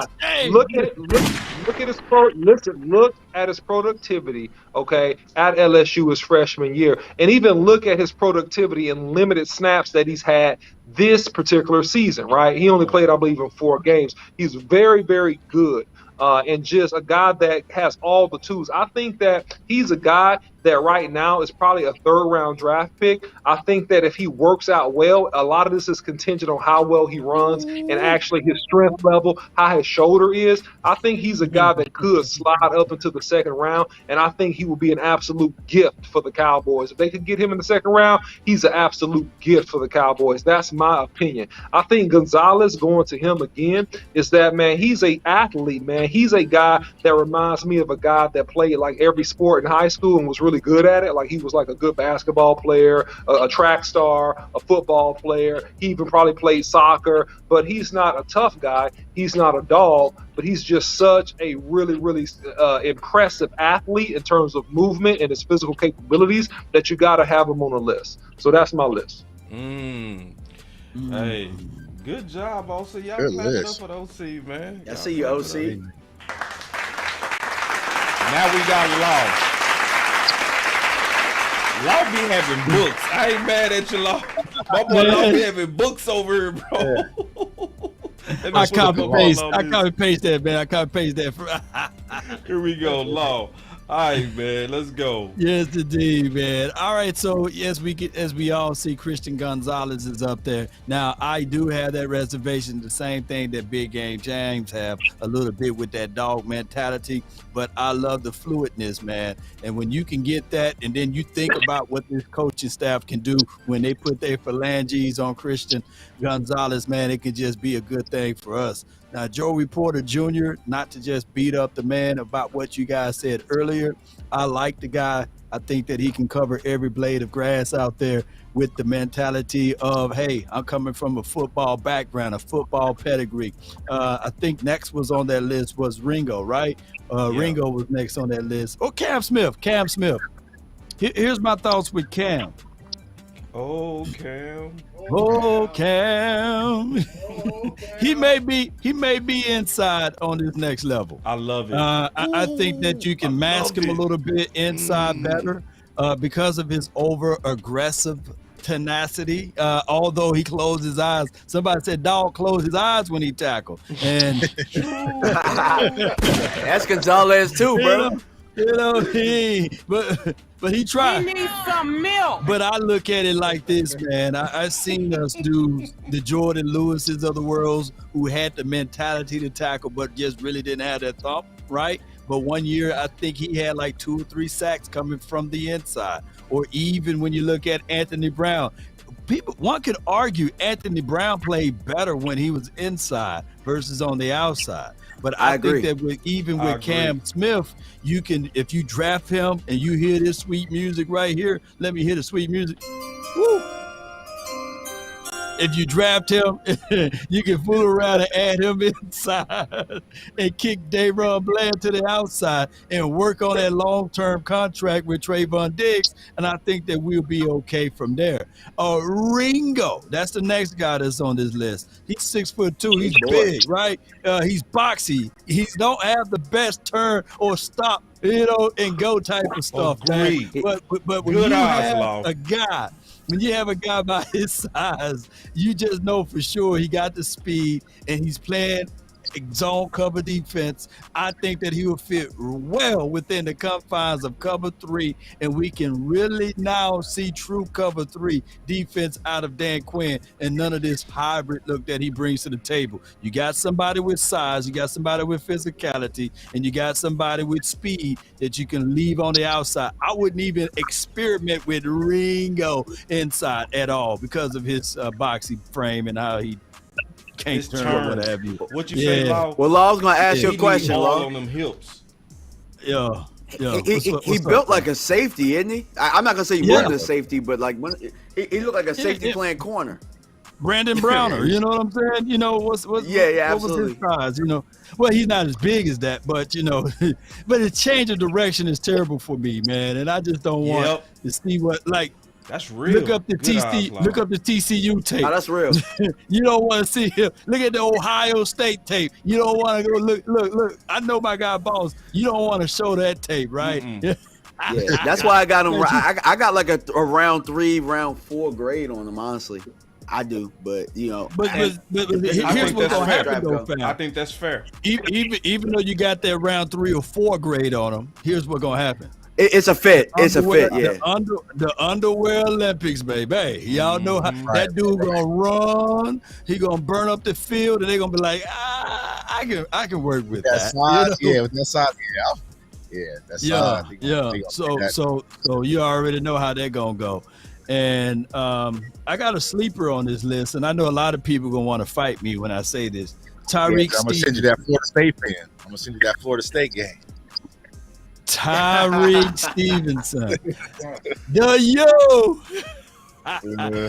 Now when you talk about what? I'm making sure, bro. He ain't from Tennessee. No. But I got Forbes on it. I got Forbes on that list too. I got Emmanuel Forbes on that list too, though. But Tyreek Stevenson. The reason why I'm saying him, he's another big outside corner that fit well in a cover 3 scheme. I look at what his size. I think that accuracy is wrong. I think I've seen things like he was like 215. You look at his tape, he's a little bit bigger than that. 6 foot. I think he's like more 6'1", 215-ish. He's a big boy, and he was at the Senior Bowl. I like what he can do as far as playing on the outside a little bit. He got strong hands, and I think that when this particular team get their hands on him, Tyreek Stevenson may be a guy. But he don't have the fastest of the feet, nor the numbers and stats that people like to see out of there. Yeah, and so now we need to go to your free agent list, Law? Yeah, we can go to the free agency list. All right, let me pull it up, man. I appreciate y'all, man, so much, man. But hey, Emmanuel Forbes might be the best DB out of this class. If Eli Ricks can be top 10, according to the Emmanuel Forbes, hey, look, dog, man, come on. Eli Ricks is the ball. He is. This draft is full of number 2s. This draft is full of number 2s. No real number 1s. You know what I'm saying? Like these are complimentary. Eli Ricks the number 1. Man, look. He said don't throw. I can see that. Deontay Banks is the number 1. I can see that too. Trying to tell you, if he runs that combine good, I'm telling you, it's gonna change a lot about him because he's got to run. I've been reading like 4.5. I've been reading like he's like a 4.5. Yeah, he's not a long like you can get deep on him. He's not a guy that, but he's in that hip, that hand punching. That hand is that I'm telling you. Stevenson got some of that too, though. Big Stevenson got some of that too. If you remember, if you remember after the show, could you send me the game where I can see that punch? Oh yes, I definitely will. All right, I'll remind you. All right, we got your free agents. Going to be the one that pushes those corners to the back. What'd you say? Hold on. I'm sorry, Law. What'd you say, Tuck? was gonna say, I feel like Banks is gonna be the one that's gonna push a lot of those corners that we talked about, like the Joey Porters, the Christian Gonzalez, to the back to where the Cowboys might be in range to get one of those corners if that's what they're thinking in the first round. So, real quick, before you go on these free agents, Law, can y'all clap it up for the draft team? I think can you clap it up? Computer went down. Can y'all hear me? Well, I can hear you, Law. Yeah, we hear you. You good. I just want to clap it up because, man, you guys are very impressive. Very impressive, especially talking about cornerback. Y'all guys are killing it. You know what I'm saying? I ain't gonna have nothing to say when I get to my list. I'm gonna be like, they said. Well, it, hey, the teacher was on. A teacher was on. He said, "Hey, I need this by this week. I need that. I need to get. Need you do that now. Don't be slipping." So when the teacher got on us, we had to make sure we had to do it right. Yeah. Y'all been on it though, man. Y'all boys sent y'all list early. Y'all did all y'all homework, had all the videos. I said, damn. And to be honest with y'all, I like doing it this way because it keeps me in track. Because I'll be scouting linebacker here, a corner there, a wide receiver. I'll be all over the place. So now I know absolutely. You can hone in on one thing. Yep. And I think it hones in the audience too, because like in the next 2 weeks we gonna start doing simulators. You know what I'm saying? We go catch everybody up with all these draft picks in free agency. We gonna be in the middle of free agency. It's gonna be time to start doing simulators. And if you've been watching this draft show, you getting film, you getting names, you getting prospects, you getting sleepers. Y'all gonna be ready for them simulators. Y'all gonna be fully ready for them things. But back to you, go ahead. I'm sorry. I said versus just picking whatever PFF recommend. You know what A I'm saying? plus. We would give you an A+ for this if you pick it. No, we ain't rocking Get like that that. grade. We let our beautiful audience be the grade. You know what I mean? There you go. There we go. The people with the best eyes. But Law, I gotta give first of all your free agent list before I even show it. Swish. Who swish? Hold on, let me clap it up for the homie first. If my button worked. I hate these buttons. Hey, I like how you said wish, because them is all wishes. Them is all wishes. Except Byron Jones, but them is all wishes. Troy Hill's a brilliant possibility. You know what I'm saying? Foundation. I knew you was gonna say Rock Yassin. I knew you was gonna put him in there. I knew you was gonna put Rock Yassin in there. He's available, man. Sure. If you don't bring back I know. Brown. Oh, he ain't bad. He young too. Yeah. He young too. Yeah. And Troy, I even think that Troy Hill, I know you like him big game, Jay. Troy Hill. Yeah, Troy Hill. You got Marcus Peters on that list. All right, so let me break this down. Marshawn Lattimore, we do know that the Saints are $60 million over the cap. They're going to have to figure out ways. We've seen Tennessee just got rid of a few guys, Robert Woods, Tyler Lewan. Hey, I got to pivot just right quick because the OC is too quiet. Do Tyler Lewan got anything left in that tank, the OC? You got to be careful. OC, man, he'll walk off. Taylor Lewan. OC probably walked off. Let me see. He probably gone. My bad. You know how the OC. Look. You see, look. See the OC, he'll sneak off. He'll be like, yeah, it's going to be a minute before I talk. He'll go get him a whole lunch, a whole sandwich. He'll eat dinner. He'll do all that all the time while we doing the show. Boy, that boy OC shady. Hold on, let me hit that button on him. Oh, you see this guy? Number one bullshit guy. He do the wee woo. See, that's a new wee woo. He don't even know. He don't even know. This is you walked off on the show, OC. Look, watch him peeking up. Look. Look at him eating.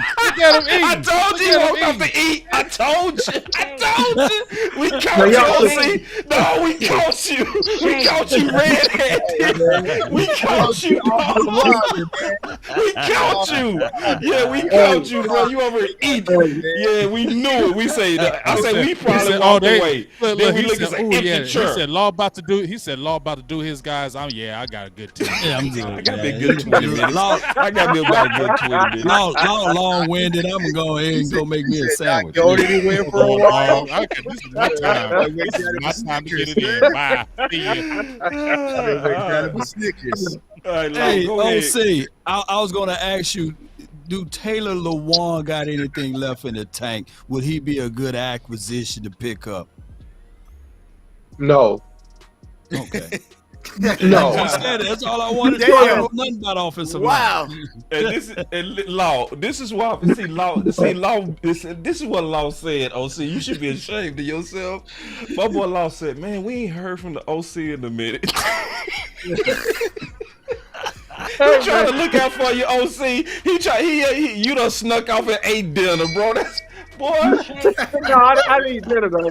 But I did warm up my stuff though. I'm good though. I'm ready. Oh, you see this guy? See this guy? He's the wee woo. Number one bullshit guy. He do the wee woo. All right, Law, go ahead, Law. Go ahead, bro. All right, so my analysis on this Make-A-Wish Foundation list over here. That's what it is, a Marshawn Make-A-Wish Lattimore, Foundation. It is a Make-A-Wish.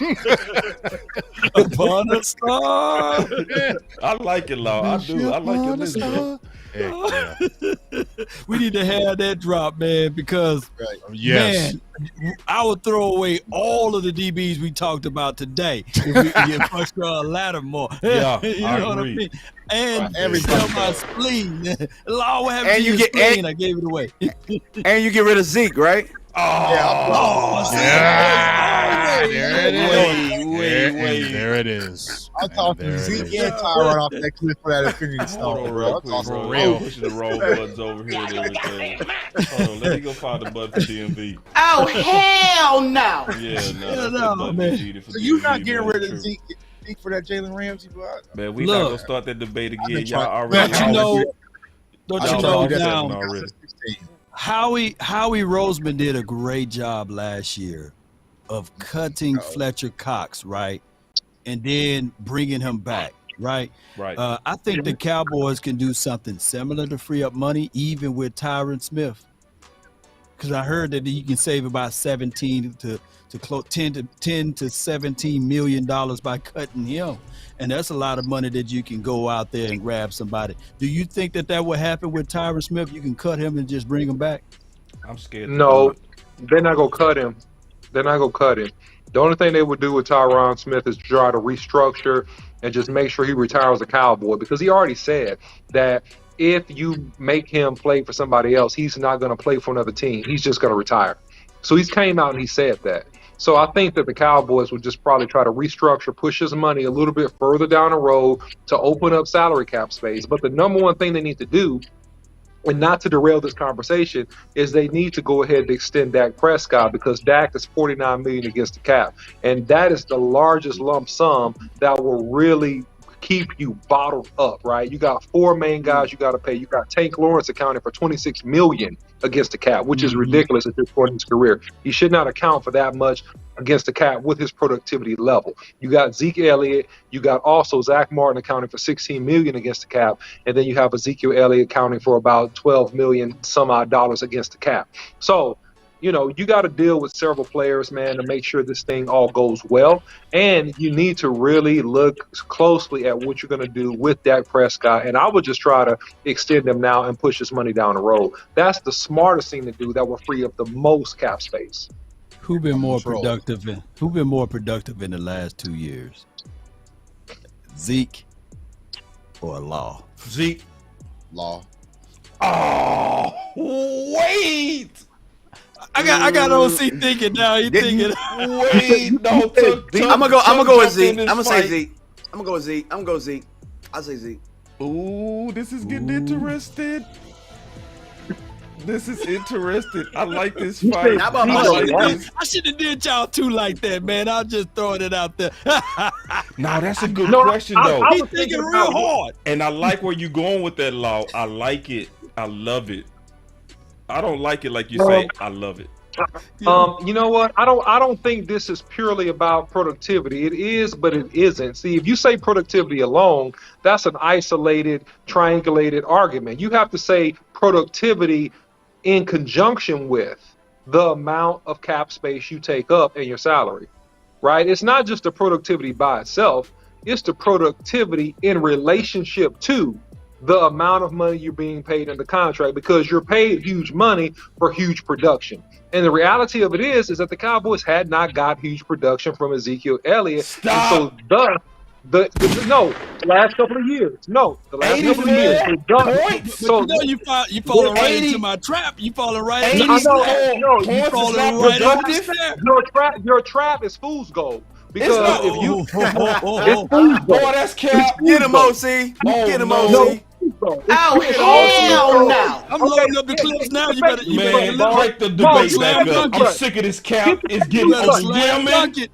Post your list, man. Post your list, boss. 15. Hey, Tuck. The fake news. Zeke averaged 50 yards a game. He's making 16 million.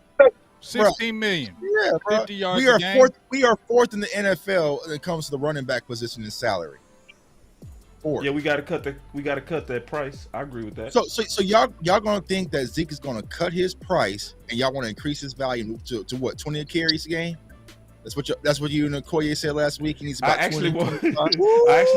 Do you know what I want? We gonna get a whopping 40 yards. Whopping 40 yards again. You know what I really want? I want 3 backs. I want 3 25 backs. carries a game at league minimum. Y'all gonna make me some chicken, man. No, you gonna make me some chicken. I'm talking about It ain't no. Now it's time for law. You do. You Now see it's what you time did? for Law. law You see to what you did? karate-size, yo. He said now it's time for law to karate-size you. You know what I mean? So this team, franchise tag law twice, right? Yep. That counts a lot against the cap. But what if I told you that the only time they had cap relief against Law was in the year 2020, but since then, he counted more against the cap than anybody on this tape.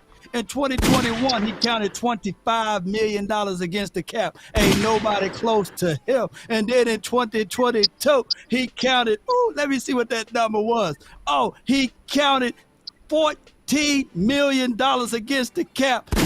And now, the year 2023, let me update it again. He counted $26 million over the cap. All of those times outside of 1 year, he counted more than Ezekiel, Elijah, Elliott. So it's not about the money, it's about the cap. He counted more against the cap. So his production in the last 4 years. All I heard we get relief cutting him? 50 ways that our front office is. No, that's two bad decisions. That's two bad decisions. That's two bad contracts. It's That's too two many bad talks. contracts. Hold on, OC. I want to make sure J Tug go, then you can fight. Go ahead, Chris. All I heard was our front office is idiots. That's all. You know what I'm saying? Sneak this. I like to sneak this there. That was a quality sneak this. But they just extended law, right? They didn't cut law. They extended law. You know what I'm saying? They did that to free up money for Randy Gregory, and they botched that deal, didn't they? That's what it was. Yeah, they tried to make room. That was a cap relief, bro. That was a cap relief. $26 million he count this year. Well, hey, that's on them. That's last year he counted 17. They switched it all guaranteed, right? And they switched it. They gave him a. Hey, Law. You're right. Here's the thing, Law. I agree with that law because you know how I feel about DeMarcus Lawrence. Oh yeah, I was gonna say. I don't think like me and Big Game James talk about this all the time, man. Look, if it came to a situation where it's like Zeke Elliott right now with the money and it was one D-Law, we would say get D-Law ass up out of here. See ya. But I've been said that. Did D-Law take a pay cut? Remember, Boss is the one that want to bet people $100 million that he gonna get 10 sacks. Come on, man. Oh, I need my money. I need my money, boss. I need my money. Send me your cash app. Send me your cash app today. I just need your cash app name. I got your measly. I got your measly money, OC. I got your measly money. I got your little money, dog. Just don't leave the show. Don't leave the show again and go eat a sandwich. Out his chest. Yeah. Just don't eat no more sandwiches. It ain't no sandwiches over here, boss. Law, I see what you did though, bro. I saw what I did though. Yeah, I saw what you did, Law. Can we go back to your goddamn free agent? He got him too. Under protection. You got 2 years of double-digit sacks in your contract year, and then you fleeced him. So Boss bet Big Game James that Law will have over 10 sacks this year. But then when I said keep Law over Zeke for production, he turned his nose up at me. So you was believing in Law too. I do believe in Law. Man, you got Law out there jogging around the offensive tackles, man, tagging the quarterback once he goes up. That's his homie. Then he That's his played homie. harder in the run game. That's his He played harder in the run game. That's his homeboy. Do we win? Do we win that Detroit Lions game? Hell no.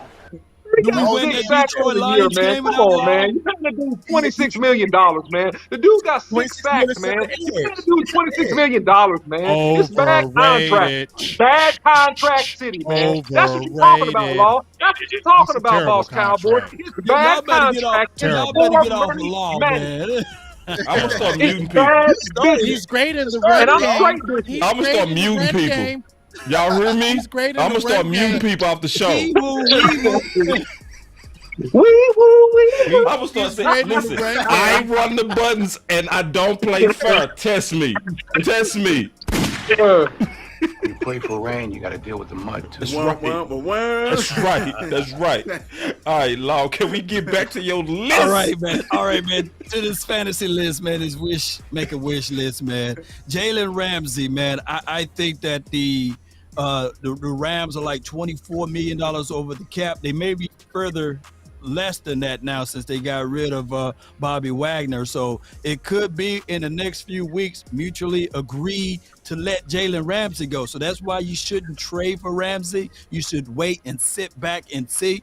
I know, I get it. A lot of people look at Ramsey on some of the big plays that he gave up or what have you, but I'm looking at as it relates to this particular defense, a cover 3 defense. If it's anybody that's close to a Richard Sherman, not calling him Richard, but it will be Jalen Ramsey in this style of defense. I would like what he brings to the table. I think that Jalen Ramsey will be a plus for us. Now, if you want to look at a poor man's Ramsey, if you want to look at a guy like that, that will be Byron Jones. He will be a poor man's Ramsey on this particular team, but you don't have to worry about the big plays given up, because this is what my guy Byron Jones do. He will cover the hip. He will be there. He won't give up the big plays, but he won't give you the INTs. He had 4 interceptions in his career, but I will tell you, he will be a better asset to us juxtaposed to having Anthony Brown back for a cup of coffee, right? Yep. So I look at it like this, and then you can tell Bland, stay inside, dog. We don't have to have you to travel on the outside, and we will have Diggs on one side, my guy Byron Jones on the other side. That will be phenomenal for us, and then we can focus in on the center of the field, and that will be maybe a big defensive tackle, Drew Sanders as a linebacker or somebody like that in the draft, or whoever we go in the draft, and we can work it out from there. All right, so who else I had on that list? Marcus Peters, Troy Hill, Anthony Brown, and Rocky Smith. Marcus Peters, I think one of y'all already talked about that, about the picture being liked in the devil emoji. I think that will be 2 digs on the outside, which would be kind of tuck. That would be nice, but it would be kind of worrisome, because all I would be hearing is my guy Big Game James. Like, these motherfuckers don't want to tackle, man. I can hear Big Game James being mad, man, and then I'll have to defend Diggs, and then me and Big Game James fighting every week. So, hell no. That would be too much of the same, man. I need somebody that can counter, balance that out. Even though Byron Jones may be considered as a guy also that don't tackle, but I think that he tackled a little bit better than Marcus Peters. All right, and of course Troy Hill, we need help inside. He will be a good situation for us to bring in to help out with that. And then I have, believe it or not, Anthony Brown. I like I didn't know that type of injury is that gruesome, DOC, of coming back, but I'm looking at it like this. A new broom can sweep the floor good, but that old broom can get those corners, and he knows this system. And Al Harris don't like Anthony Brown. He loved Anthony Brown. So it could be a situation where now he would be the teacher out there on the field for training camp, and training camp is long. Rock Yasan, I think that he's young. I think that he will be a good guy for this particular system because of his length and because of his skill set. It'll fit right into the mold of what Al Harris, Joe Witt Jr., as well as Dan Quinn will try to do. So I think that will be my free agent wish list for right now. All right, it's my turn. Well, Anthony Brown could get a lot of dirt, or he could miss a lot of dirt because he got too many bristles missing, because he's an old an old utensil there. So there's two ways to look at that. Go ahead, boss. But the OC before the boss go, the OC, you wouldn't be mad if you give him an LVE's type of contract, would you? I would not. No, it has to be cheap. As long as it's cheap, I'm good. Yeah, cheap. I'm cheap. Likely to be It's good. cheap. Yep, I like it. All right, man. So, oh damn, I got to get the whole effect. Look, no, I'm gonna get the whole effect. Yeah, spin on in there, boss. Spin, oh, man, spin, man. boy. I thought spin.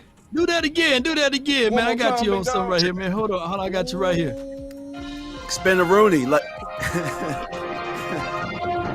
Boss Cowboy, early wish list. Let's go, man, because this is supposed to be the position I play, so I'm supposed to represent on this show. All right, so Christian Gonzalez, I actually moved him from 1 star to 2 because I went and watched his Georgia tape, and I, looked at some tape where I had some problems with his tackling, but when I looked at the Georgia tape, I actually was impressed. Now we talked about how he was getting pushed around, but when I watched him tackle, it was a little bit better. And then he was going against a whole team of dogs. So as I watched him going against a whole team of dogs, I try to see, are you the only one that's kind of doing your part amongst dogs? Like, watch this tackle right here. Well, actually, he missed that tackle, which that was a harder because he was taking a hard angle. But, so I would definitely give him a wump on that. But going forward, I saw him doing pretty good, especially going against a team and a national champ. So we already kind of went through this film. I'm not going to go through too much, but I just want to kind of highlight his tackling a little bit, just a little bit. So y'all just be patient as I kind of showcase some of this stuff. So this is, right here. Ooh. You know what I'm saying? He got him on the ground. And we already showed these plays where he bullied this receiver and then they got wind of it. And then they was like, nah, bruh, we ain't gonna let you do that. And then they came back and they started giving him that business. You know what I'm saying? But looking at his coverage, I see what Big Game James is talking about, where he's so athletic and he looks like the prototypical first round type of corner. And I see what the OC talking about, where you can see just the athleticism in him to where, like what Tuck say, somebody go say they can coach him up. That right there, that look real pretty boy right there though. Just keeping it real. Yeah. That look real pretty boy. That's gonna make people kind of say that's Diggs-ish. But I love this tackle. Saved the touchdown. I loved it. And he had to do it coming off a block. You know what I'm saying? So I'm trying to imagine him with the Cowboys having a lot of talent around him, and I do see him doing better. You know what I'm saying? Looking at another angle at this tackle, I just really loved how he played. It wasn't a perfect game, but it was a good game to me, especially going against the Natty champion boys. All right, so let me go to my next people on the list. Don't laugh, but I'm going to keep it real on what I say. Jatavius Martin from Illinois. Now, I'm not saying he's a top draft guy, but I like his versatility. He played a lot of nickel. He played a lot of safety. If y'all don't know who he is, y'all make sure y'all go look him up. Never go look him up. Yeah, Cam Smith, I gave 3 stars, even with the bad tackling. The reason why I gave him 3 stars, and I hardly ever do that with bad tacklers, is because I feel like he'll be an ideal fit for what the Dallas Cowboys need, and that's nickel, right? So to me, I can see him coming in and playing an excellent nickel. Even though the way we usually use our nickels, you got to go put your head in there. So I'm thinking about taking that from 3 stars back down to 2, but I love his coverage. Kilo Ringo. Hey, before you go into that, I love the fact that you and I thought the same thing without even watching tape, with each other and knowing your opinion about Cam Smith. I'm talking about the Cam Smith. About nickel? About him being a nickel? Yeah, that's how I see him. I see him as an ideal nickel for the Dallas Cowboys, because I think we more so looking for a nickel than a corner. Right. And I'm gonna give you this to even help out a little bit more. I think that Cam Smith has the largest upside. Out of all the top corners, he has the largest upside. Yeah, I can see that. His coverage is superior to me, man. To me, and then it might be some bad games because I trust Tuck's Tuck has great eyes. So Tuck wasn't and kind of smelling them.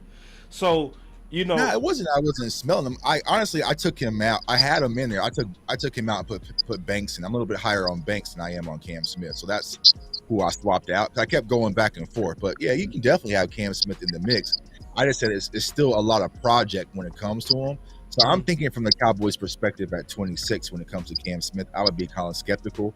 But if you're sitting there, what was it, 58, 56, whatever that pick is, and he's sitting right there, I would take him. You know what I'm saying? I feel like Cam Smith is a better prospect. I like Cam Smith better than when I like Kelvin Joseph coming out of Kentucky. I'll say that.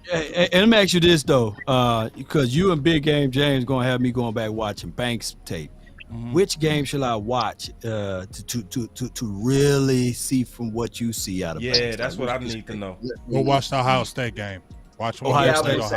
Ohio State. Yeah. Okay. Mm-hmm. Yeah, Ohio State was his best one. Let me see what. Because he went against Marvin Harrison Jr. that game, and they had legit receivers, and just watch him in that whole game. And then you were going against a quarterback in C.J. Stroud. But watch how physical is in that, and that right there, Boss, as well. You'll see that hand fight, that hand punch in that game. Specifically, a couple plays where he actually stands the receiver. The receiver doesn't even get out of his route. No penalty is called or anything. The receiver could not get out of his route. He just stood him up and would not let him.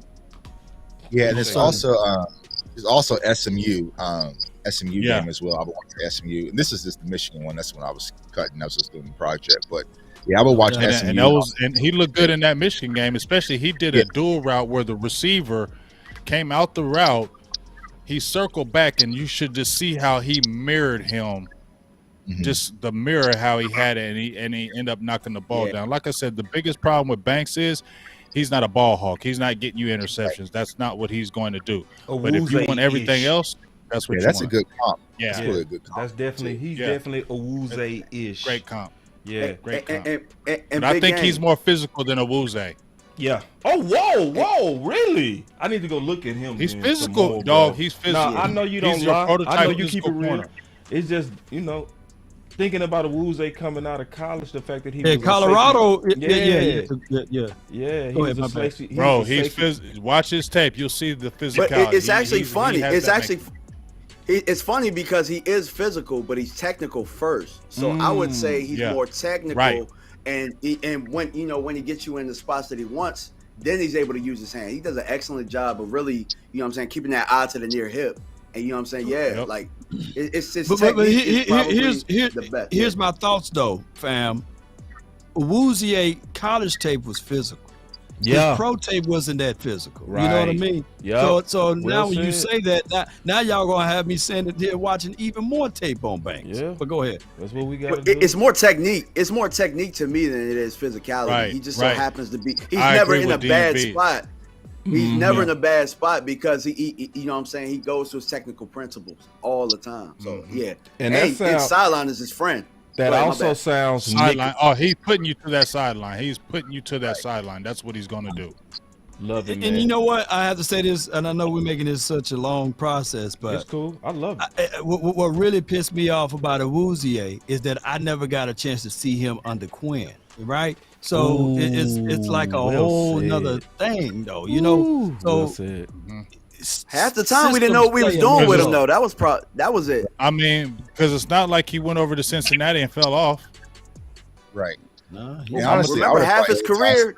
His career, didn't we play him as safety too, or something? We were trying to figure out if he was a safety at first or if he was a corner. No, he was corner.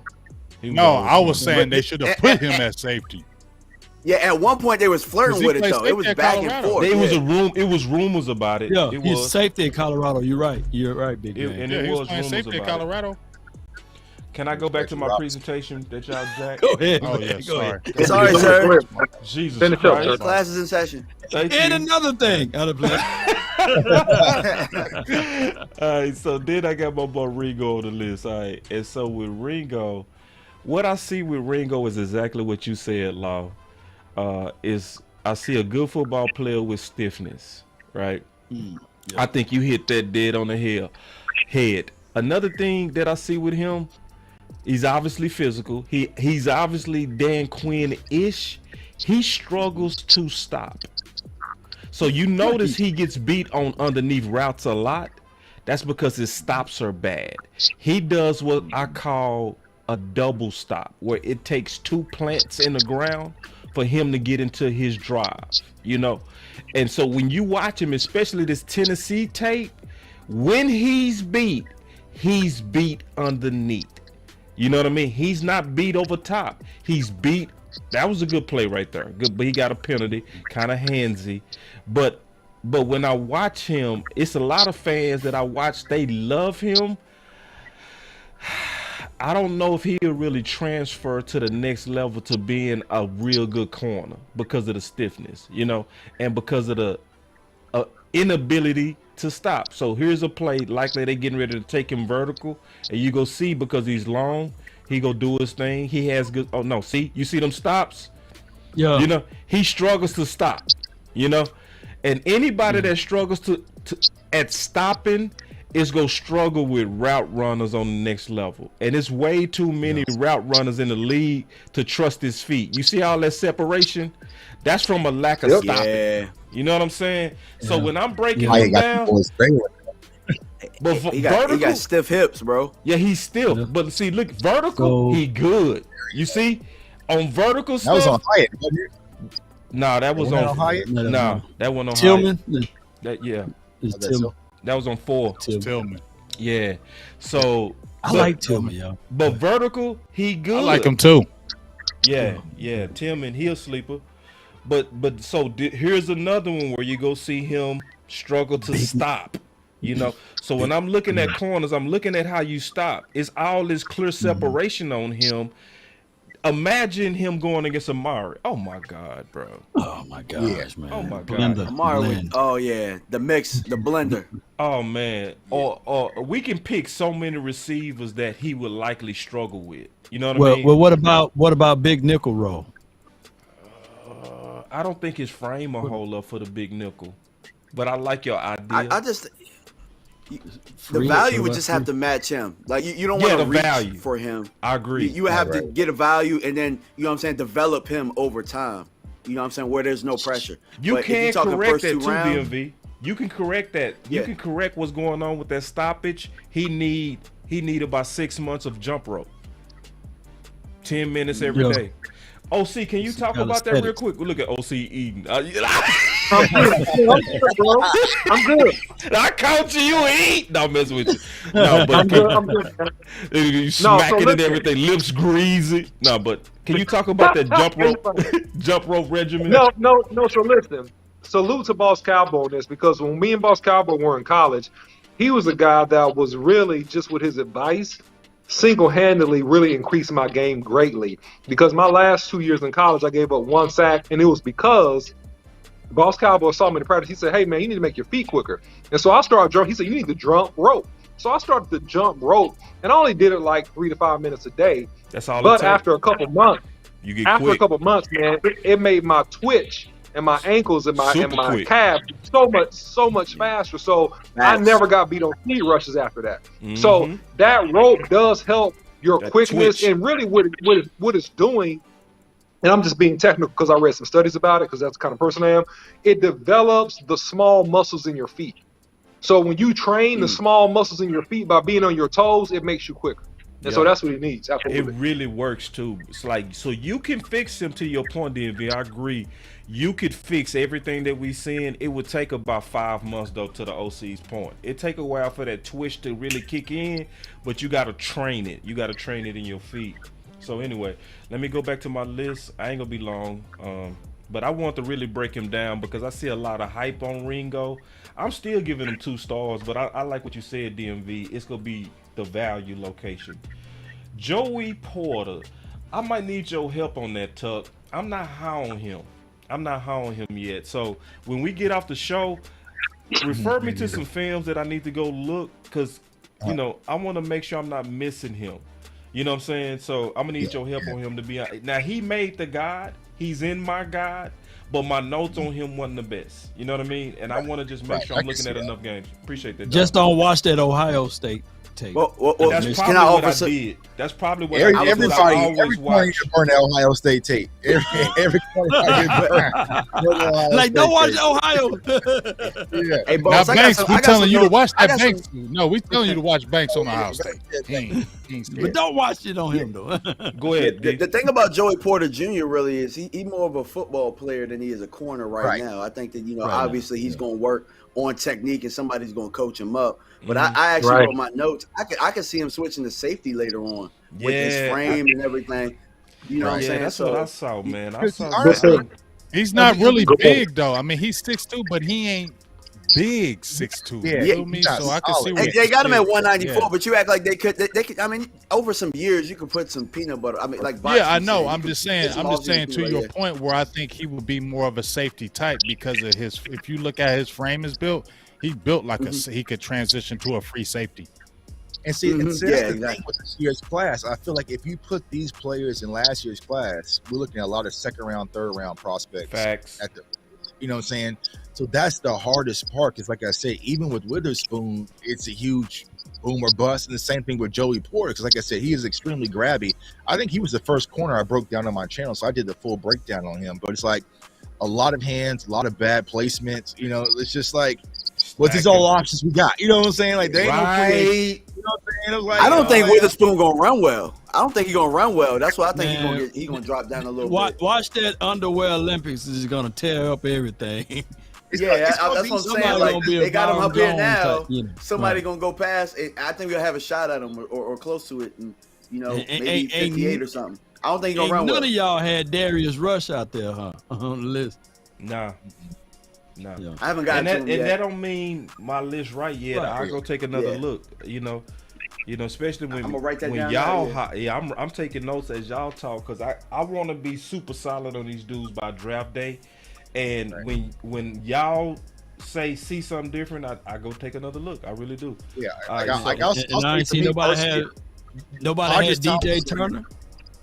Hodges Tomlinson was the player I looked at film wise and my eyes lit up. But it's just he's just short. You know what I'm saying? So that's short. Yeah. And that's what Clark Phillips was for me. You know what I'm saying? He's short, little guy. That's my pet cat though, to be honest. Right. My pet cat. Haven't really talked too much about him. I'll save it for the final word. And see, one thing real quick though, Tuck, that you said, Tuck, you talked about something earlier, bro, that I always stand with. Most people probably not saying this, but I don't like this corner class. And I think Big said it best. It's good, but it's not a lot. You got to get on this class early. And it's going to be some reaches on this class. It's just what it is. It's going to be reaches. And that's why I said, just from the Eagles' perspective, I know a lot of them's been mocking, Witherspoon. And it's just like, if he was to go there, you know what I'm saying? Like, I was like, cool. You know what I'm saying? Like, yeah, cool. I'm going to go back in the draft room, like, like, you got your corner. You know what I'm saying? Good job, Philly. Yeah. Rager. Great Bradbury replacement, right? So it's like, I feel like they're gonna have to put out there, and you're gonna put them on like this. Like, here's the thing: if they take Witherspoon, right, and we go get one of our guys that we talked about when we did the wide receiver week, like a Zay Flowers or a Josh Downs, they would carve Witherspoon up. You know what I'm saying? I just feel like that's the type of wide receivers that and Porter are going to struggle with, those routers, those guys that can run the full tree that's really crisp and precise.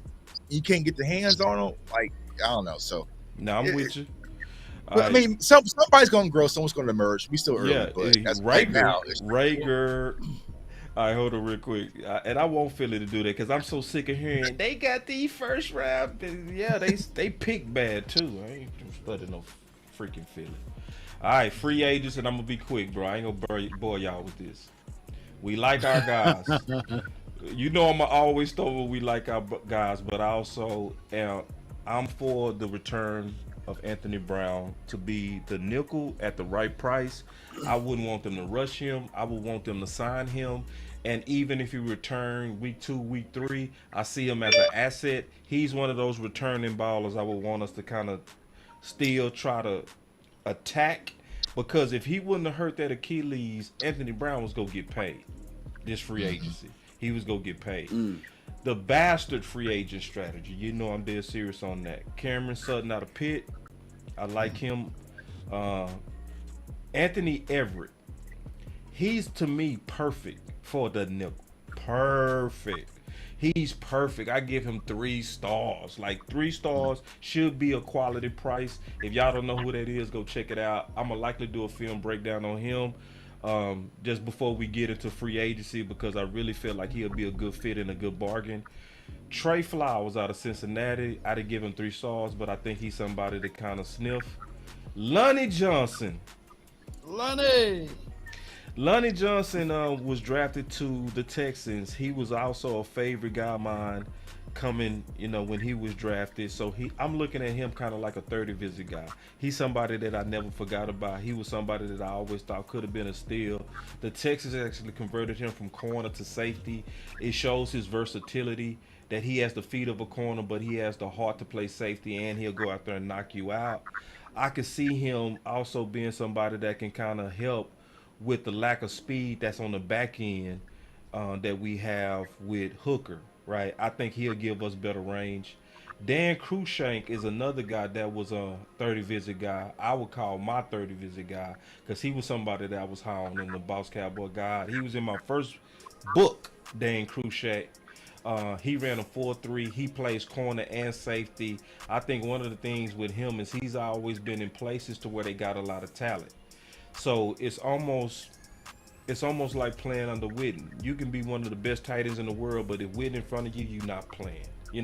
And he was with the Titans. So the Titans, they always have a strong secondary from corner all the way to safety. I think he was in deep rooms, which will make him a value guy. And I think it was something hopefully we sniff at because he also going to have a lower price with a lot of upside, a lot of speed. And I love this college tape at Arizona. Y'all go check him out. Sidney Jones. So I actually know Sidney Jones. I met Sidney Jones. He trains with a guy here called Real Truth. I watched his tape. He was in the Boss Cowboy Guide last year. Y'all remember Sidney, right? Mm-hmm. Yeah. Yeah. So Sidney. Yeah, because I remember they was hyping him when he got drafted by Philly. Right. He was getting hyped. But ever since he had that Achilles, he sucked at Philly. True. Let's keep it real. He was. But since then, he's been playing real good. I've been watching him close, and I'm not saying that because I know him. You know what I mean? I'm saying that because I watched him, and then also I watched him also grow personally because I watched him train in the summer, and I can see a hunger in him that I didn't see originally in him. And I think he could be a value guy that we can get in here for peanuts, and he would be a Marshalls because he was a former great. Fabian Moreau, playing for the Giants. Y'all know who that is. That's a good one. I was thinking that's a good pick. That's a good one, boss. Yeah, because I'm thinking of Nichols. Yeah. You feel me? I'm thinking of Nichols. He would have been a good nickel. You know what I'm saying? He 4.3 guy, played good for the Giants, and he's somebody that's also gonna have a value price, but he has freakish speed. So in my free agent list, I like these guys. I think these guys could really come help the Cowboys, and it fits, in my opinion, Stephen Jones' cheapness. So that's my list when I'm looking at my free agents and my draft, so we can get into the final words. Law, I'm gonna start with you, sis. You know how it go, man. We want to make sure that robot. No doubt, man. Hey, everybody, as long as we continue to do this, man, the more and more information we gain together, and I've learned a lot today, and I hope that you guys took notes that's watching in the audience, and know that none of these guys are finished products, that everybody is going to be better than what they were in college, and better than what they were yesterday or what have you. So it's all about, building upon each other and being 1% better each day so that you can be in the right spots and places for the season and when it kick off. That's my thoughts, man. That's my final word. Let's go, Cowboys. 3, 2, 1, drop it. And remember, you're listening to nothing but the best. Those grills, drop it hard. Let's go. It's time to do. Yeah, so my final word, man, we probably kicked off this show around 8 o'clock, 8:30, and it's almost 11 o'clock, so almost 3 hours full of content. 12 here. 12, you know what I'm saying? But it's like, are you serious?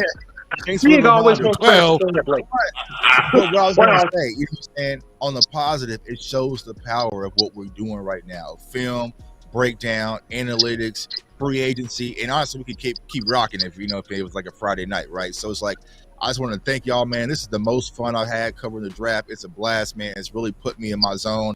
I'm locked in each and every week. I hope y'all who are watching the channels enjoying it, but it's really bringing out the best of me because I want to bring things up to a higher level because I know y'all going to bring it. Yeah. And it's just all lifting our community, what it's all about. So I know a lot of people were talking about the video that they saw. At the end of the day, these people I'm on this panel with, and these people who are up still watching this show right now is who I do all this for, man. So I appreciate each and every one of you. And that's my final word. Man, that's a good one. That's a real good one. I go next on the final word. I'm going to echo what Tuck said. This group brings the best out of me. This group is also competition. It's a healthy competition. No, it's no way that we not going to take this serious. We all know that we independent, but we also know that the healthy competition is where we are all taking it serious in terms of our list. We do not talk. The only time I get their list is the day of, and then we compile it and we talk about it. I also love the fact, to Tuck's point, to where we really combining our talents to really debate some of this stuff out. The Zeke stuff, even though we having fun with it, is real. It is real. But I love the spirit of these guys because it's never crybabies. Nobody angry after the debate. We laughing as we talking this stuff through. So hopefully y'all seeing the value of the Final Word Draft Show. It's going to get better and better. Me and Tuck talked about it. We said it was going to take about 3 weeks to hit his groove. We right now at week 3. So, man, my final word is y'all continue to stay with the Final Word. I know it's the best draft show, and it's going to get even better. We are building also up to draft week. This is the place you're going to want to be. This is the place you're going to want to be. This combining of the channels. You want to be here because, first of all, we going to have television access. J Tuck is going to be giving us access out there. So as we doing what we doing and guys being drafted, we gonna be able to stop and pause and view people on the podium with J Tuck. That's amazing. That's dope. You know what I mean? So, and then obviously we stockpiling all this film from all these shows. You know what I mean? So when people get drafted, we gonna be able to educate people that's new to this. You know what I mean? On people we've talked about before. So I'm super excited about what's going on. That's my final word. Yeah, guys. So listen, here's the exciting part about this whole draft season. This is where, in my opinion, the Dallas Cowboys really shine. In between this time and training camp, it's the strongest thing that the Cowboys do. We're the best at drafting. So if you guys want to know the latest, the greatest, the possible picks, man, you guys just want to stay with us. And also, don't forget to follow every single channel, J-Tuck, DMV, Law Nation, Big Game James, and obviously Boss Cowboy Sports, man. So, hey, sharing is caring. Liking makes everything right. And, hey, comment if you care, all right? So that helps us grow and push the movement forward. That's my final word. DMV. What's up, man? First and foremost, I want to thank you gentlemen for having me on here. It's an absolute honor.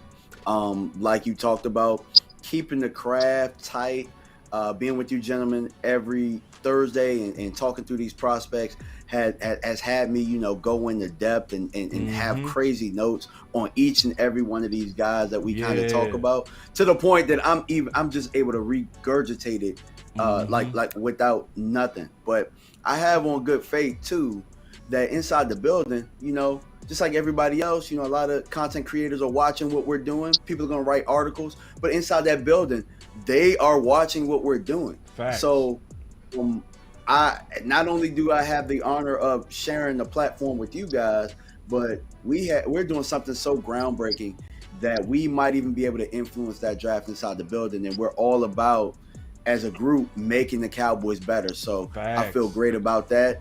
Appreciate y'all for tuning in, and we're going to keep it coming. Let's get it. Big, you last. Oh, man. Well, hey, I appreciate all y'all. Won't be long.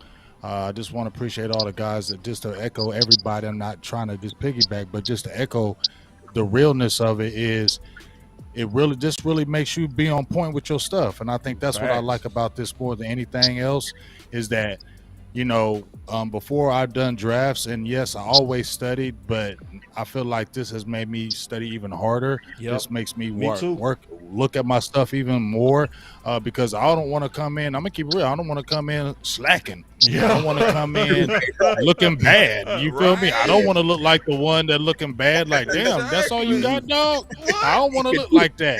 So that's, you feel me? So that's put me all on my coat. You know what I mean? I don't want to be that guy. That's real. So I really appreciate that because I feel like I'm coming against some guys that are really knowledgeable in this game, really know what they're talking about. So it really makes you step your game up, and that's what I really like about this more than anything else.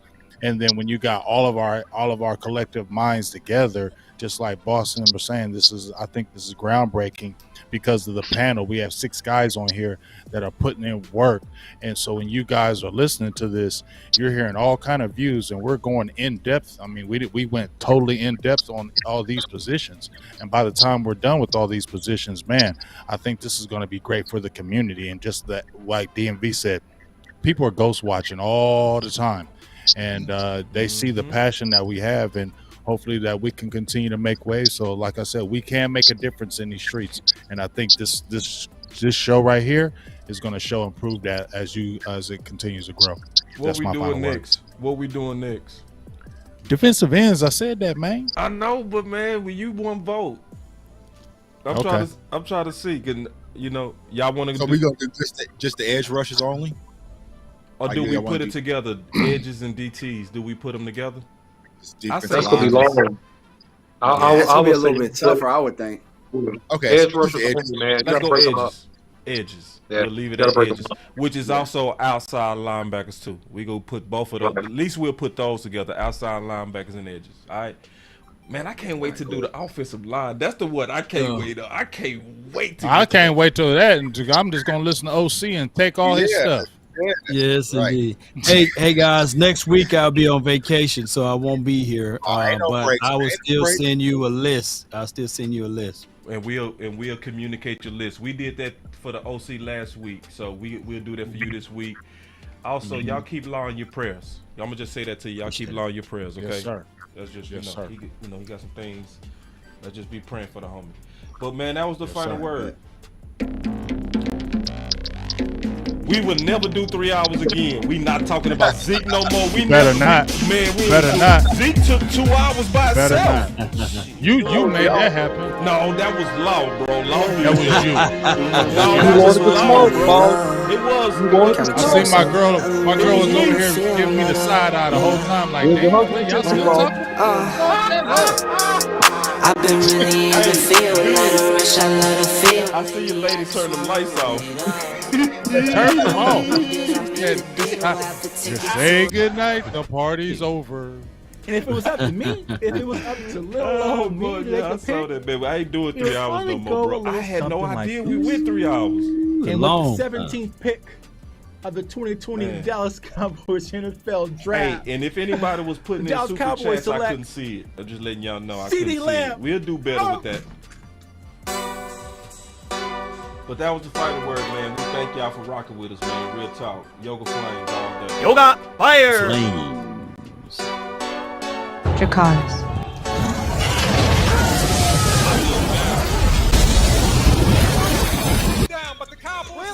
Boss could be a trade down here with Justin.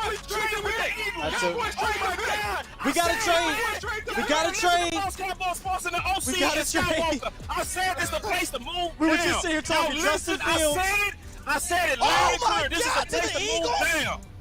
Go hard, or go home. Go home. Go hard, or go home. Go hard, or go home. Go hard, or go home. Touchdown like the end zone. When the circle turn to my home, can't get me out of my Yoga Fire! Yoga Fire! Yoga Flame! Rush defensive end, right? If you draft him and you put him on the end, turn him into another. That was legendary. Let him rush the quarterback, get upfield, and create damage to the other opposing offense. OC said that before anybody. Yeah, this gotta be Boss. That was dope. Boss is the best player available. Other people said it, but I'm just saying it was impressive that he said that on draft night. In my head, That I'm was top impressive. 10, yeah, that's hands down. You a squad, now you're looking man down. Funny how foes turn to friends now. So the Cowboys just selected Jake Ferguson with pick 129. Hey, I'm good. I love the pick. I love the player. I know that a lot of people will say that this is probably a reach. This is about where I had Jake Ferguson. This boy gonna be really nasty. player. I Watch. agree. Wisconsin. I was just thinking, He DMV, can that this do all video he can gonna block, be dope. He can run routes. Next year, he can actually make people gonna be like, miss damn, open DMV field. was on. You know what I mean? Yeah. Yeah, they gonna be like, damn, DMV was on. Yup. We just gotta see him play, and then I think it's gonna go crazy with him. Go hard, or go home. Go hard, or go home. Go hard, or go home. Go hard, or go home. Touchdown like the end zone. When the circle turn to my home, can't get me out of my zone. Go hard, or go home. Go hard.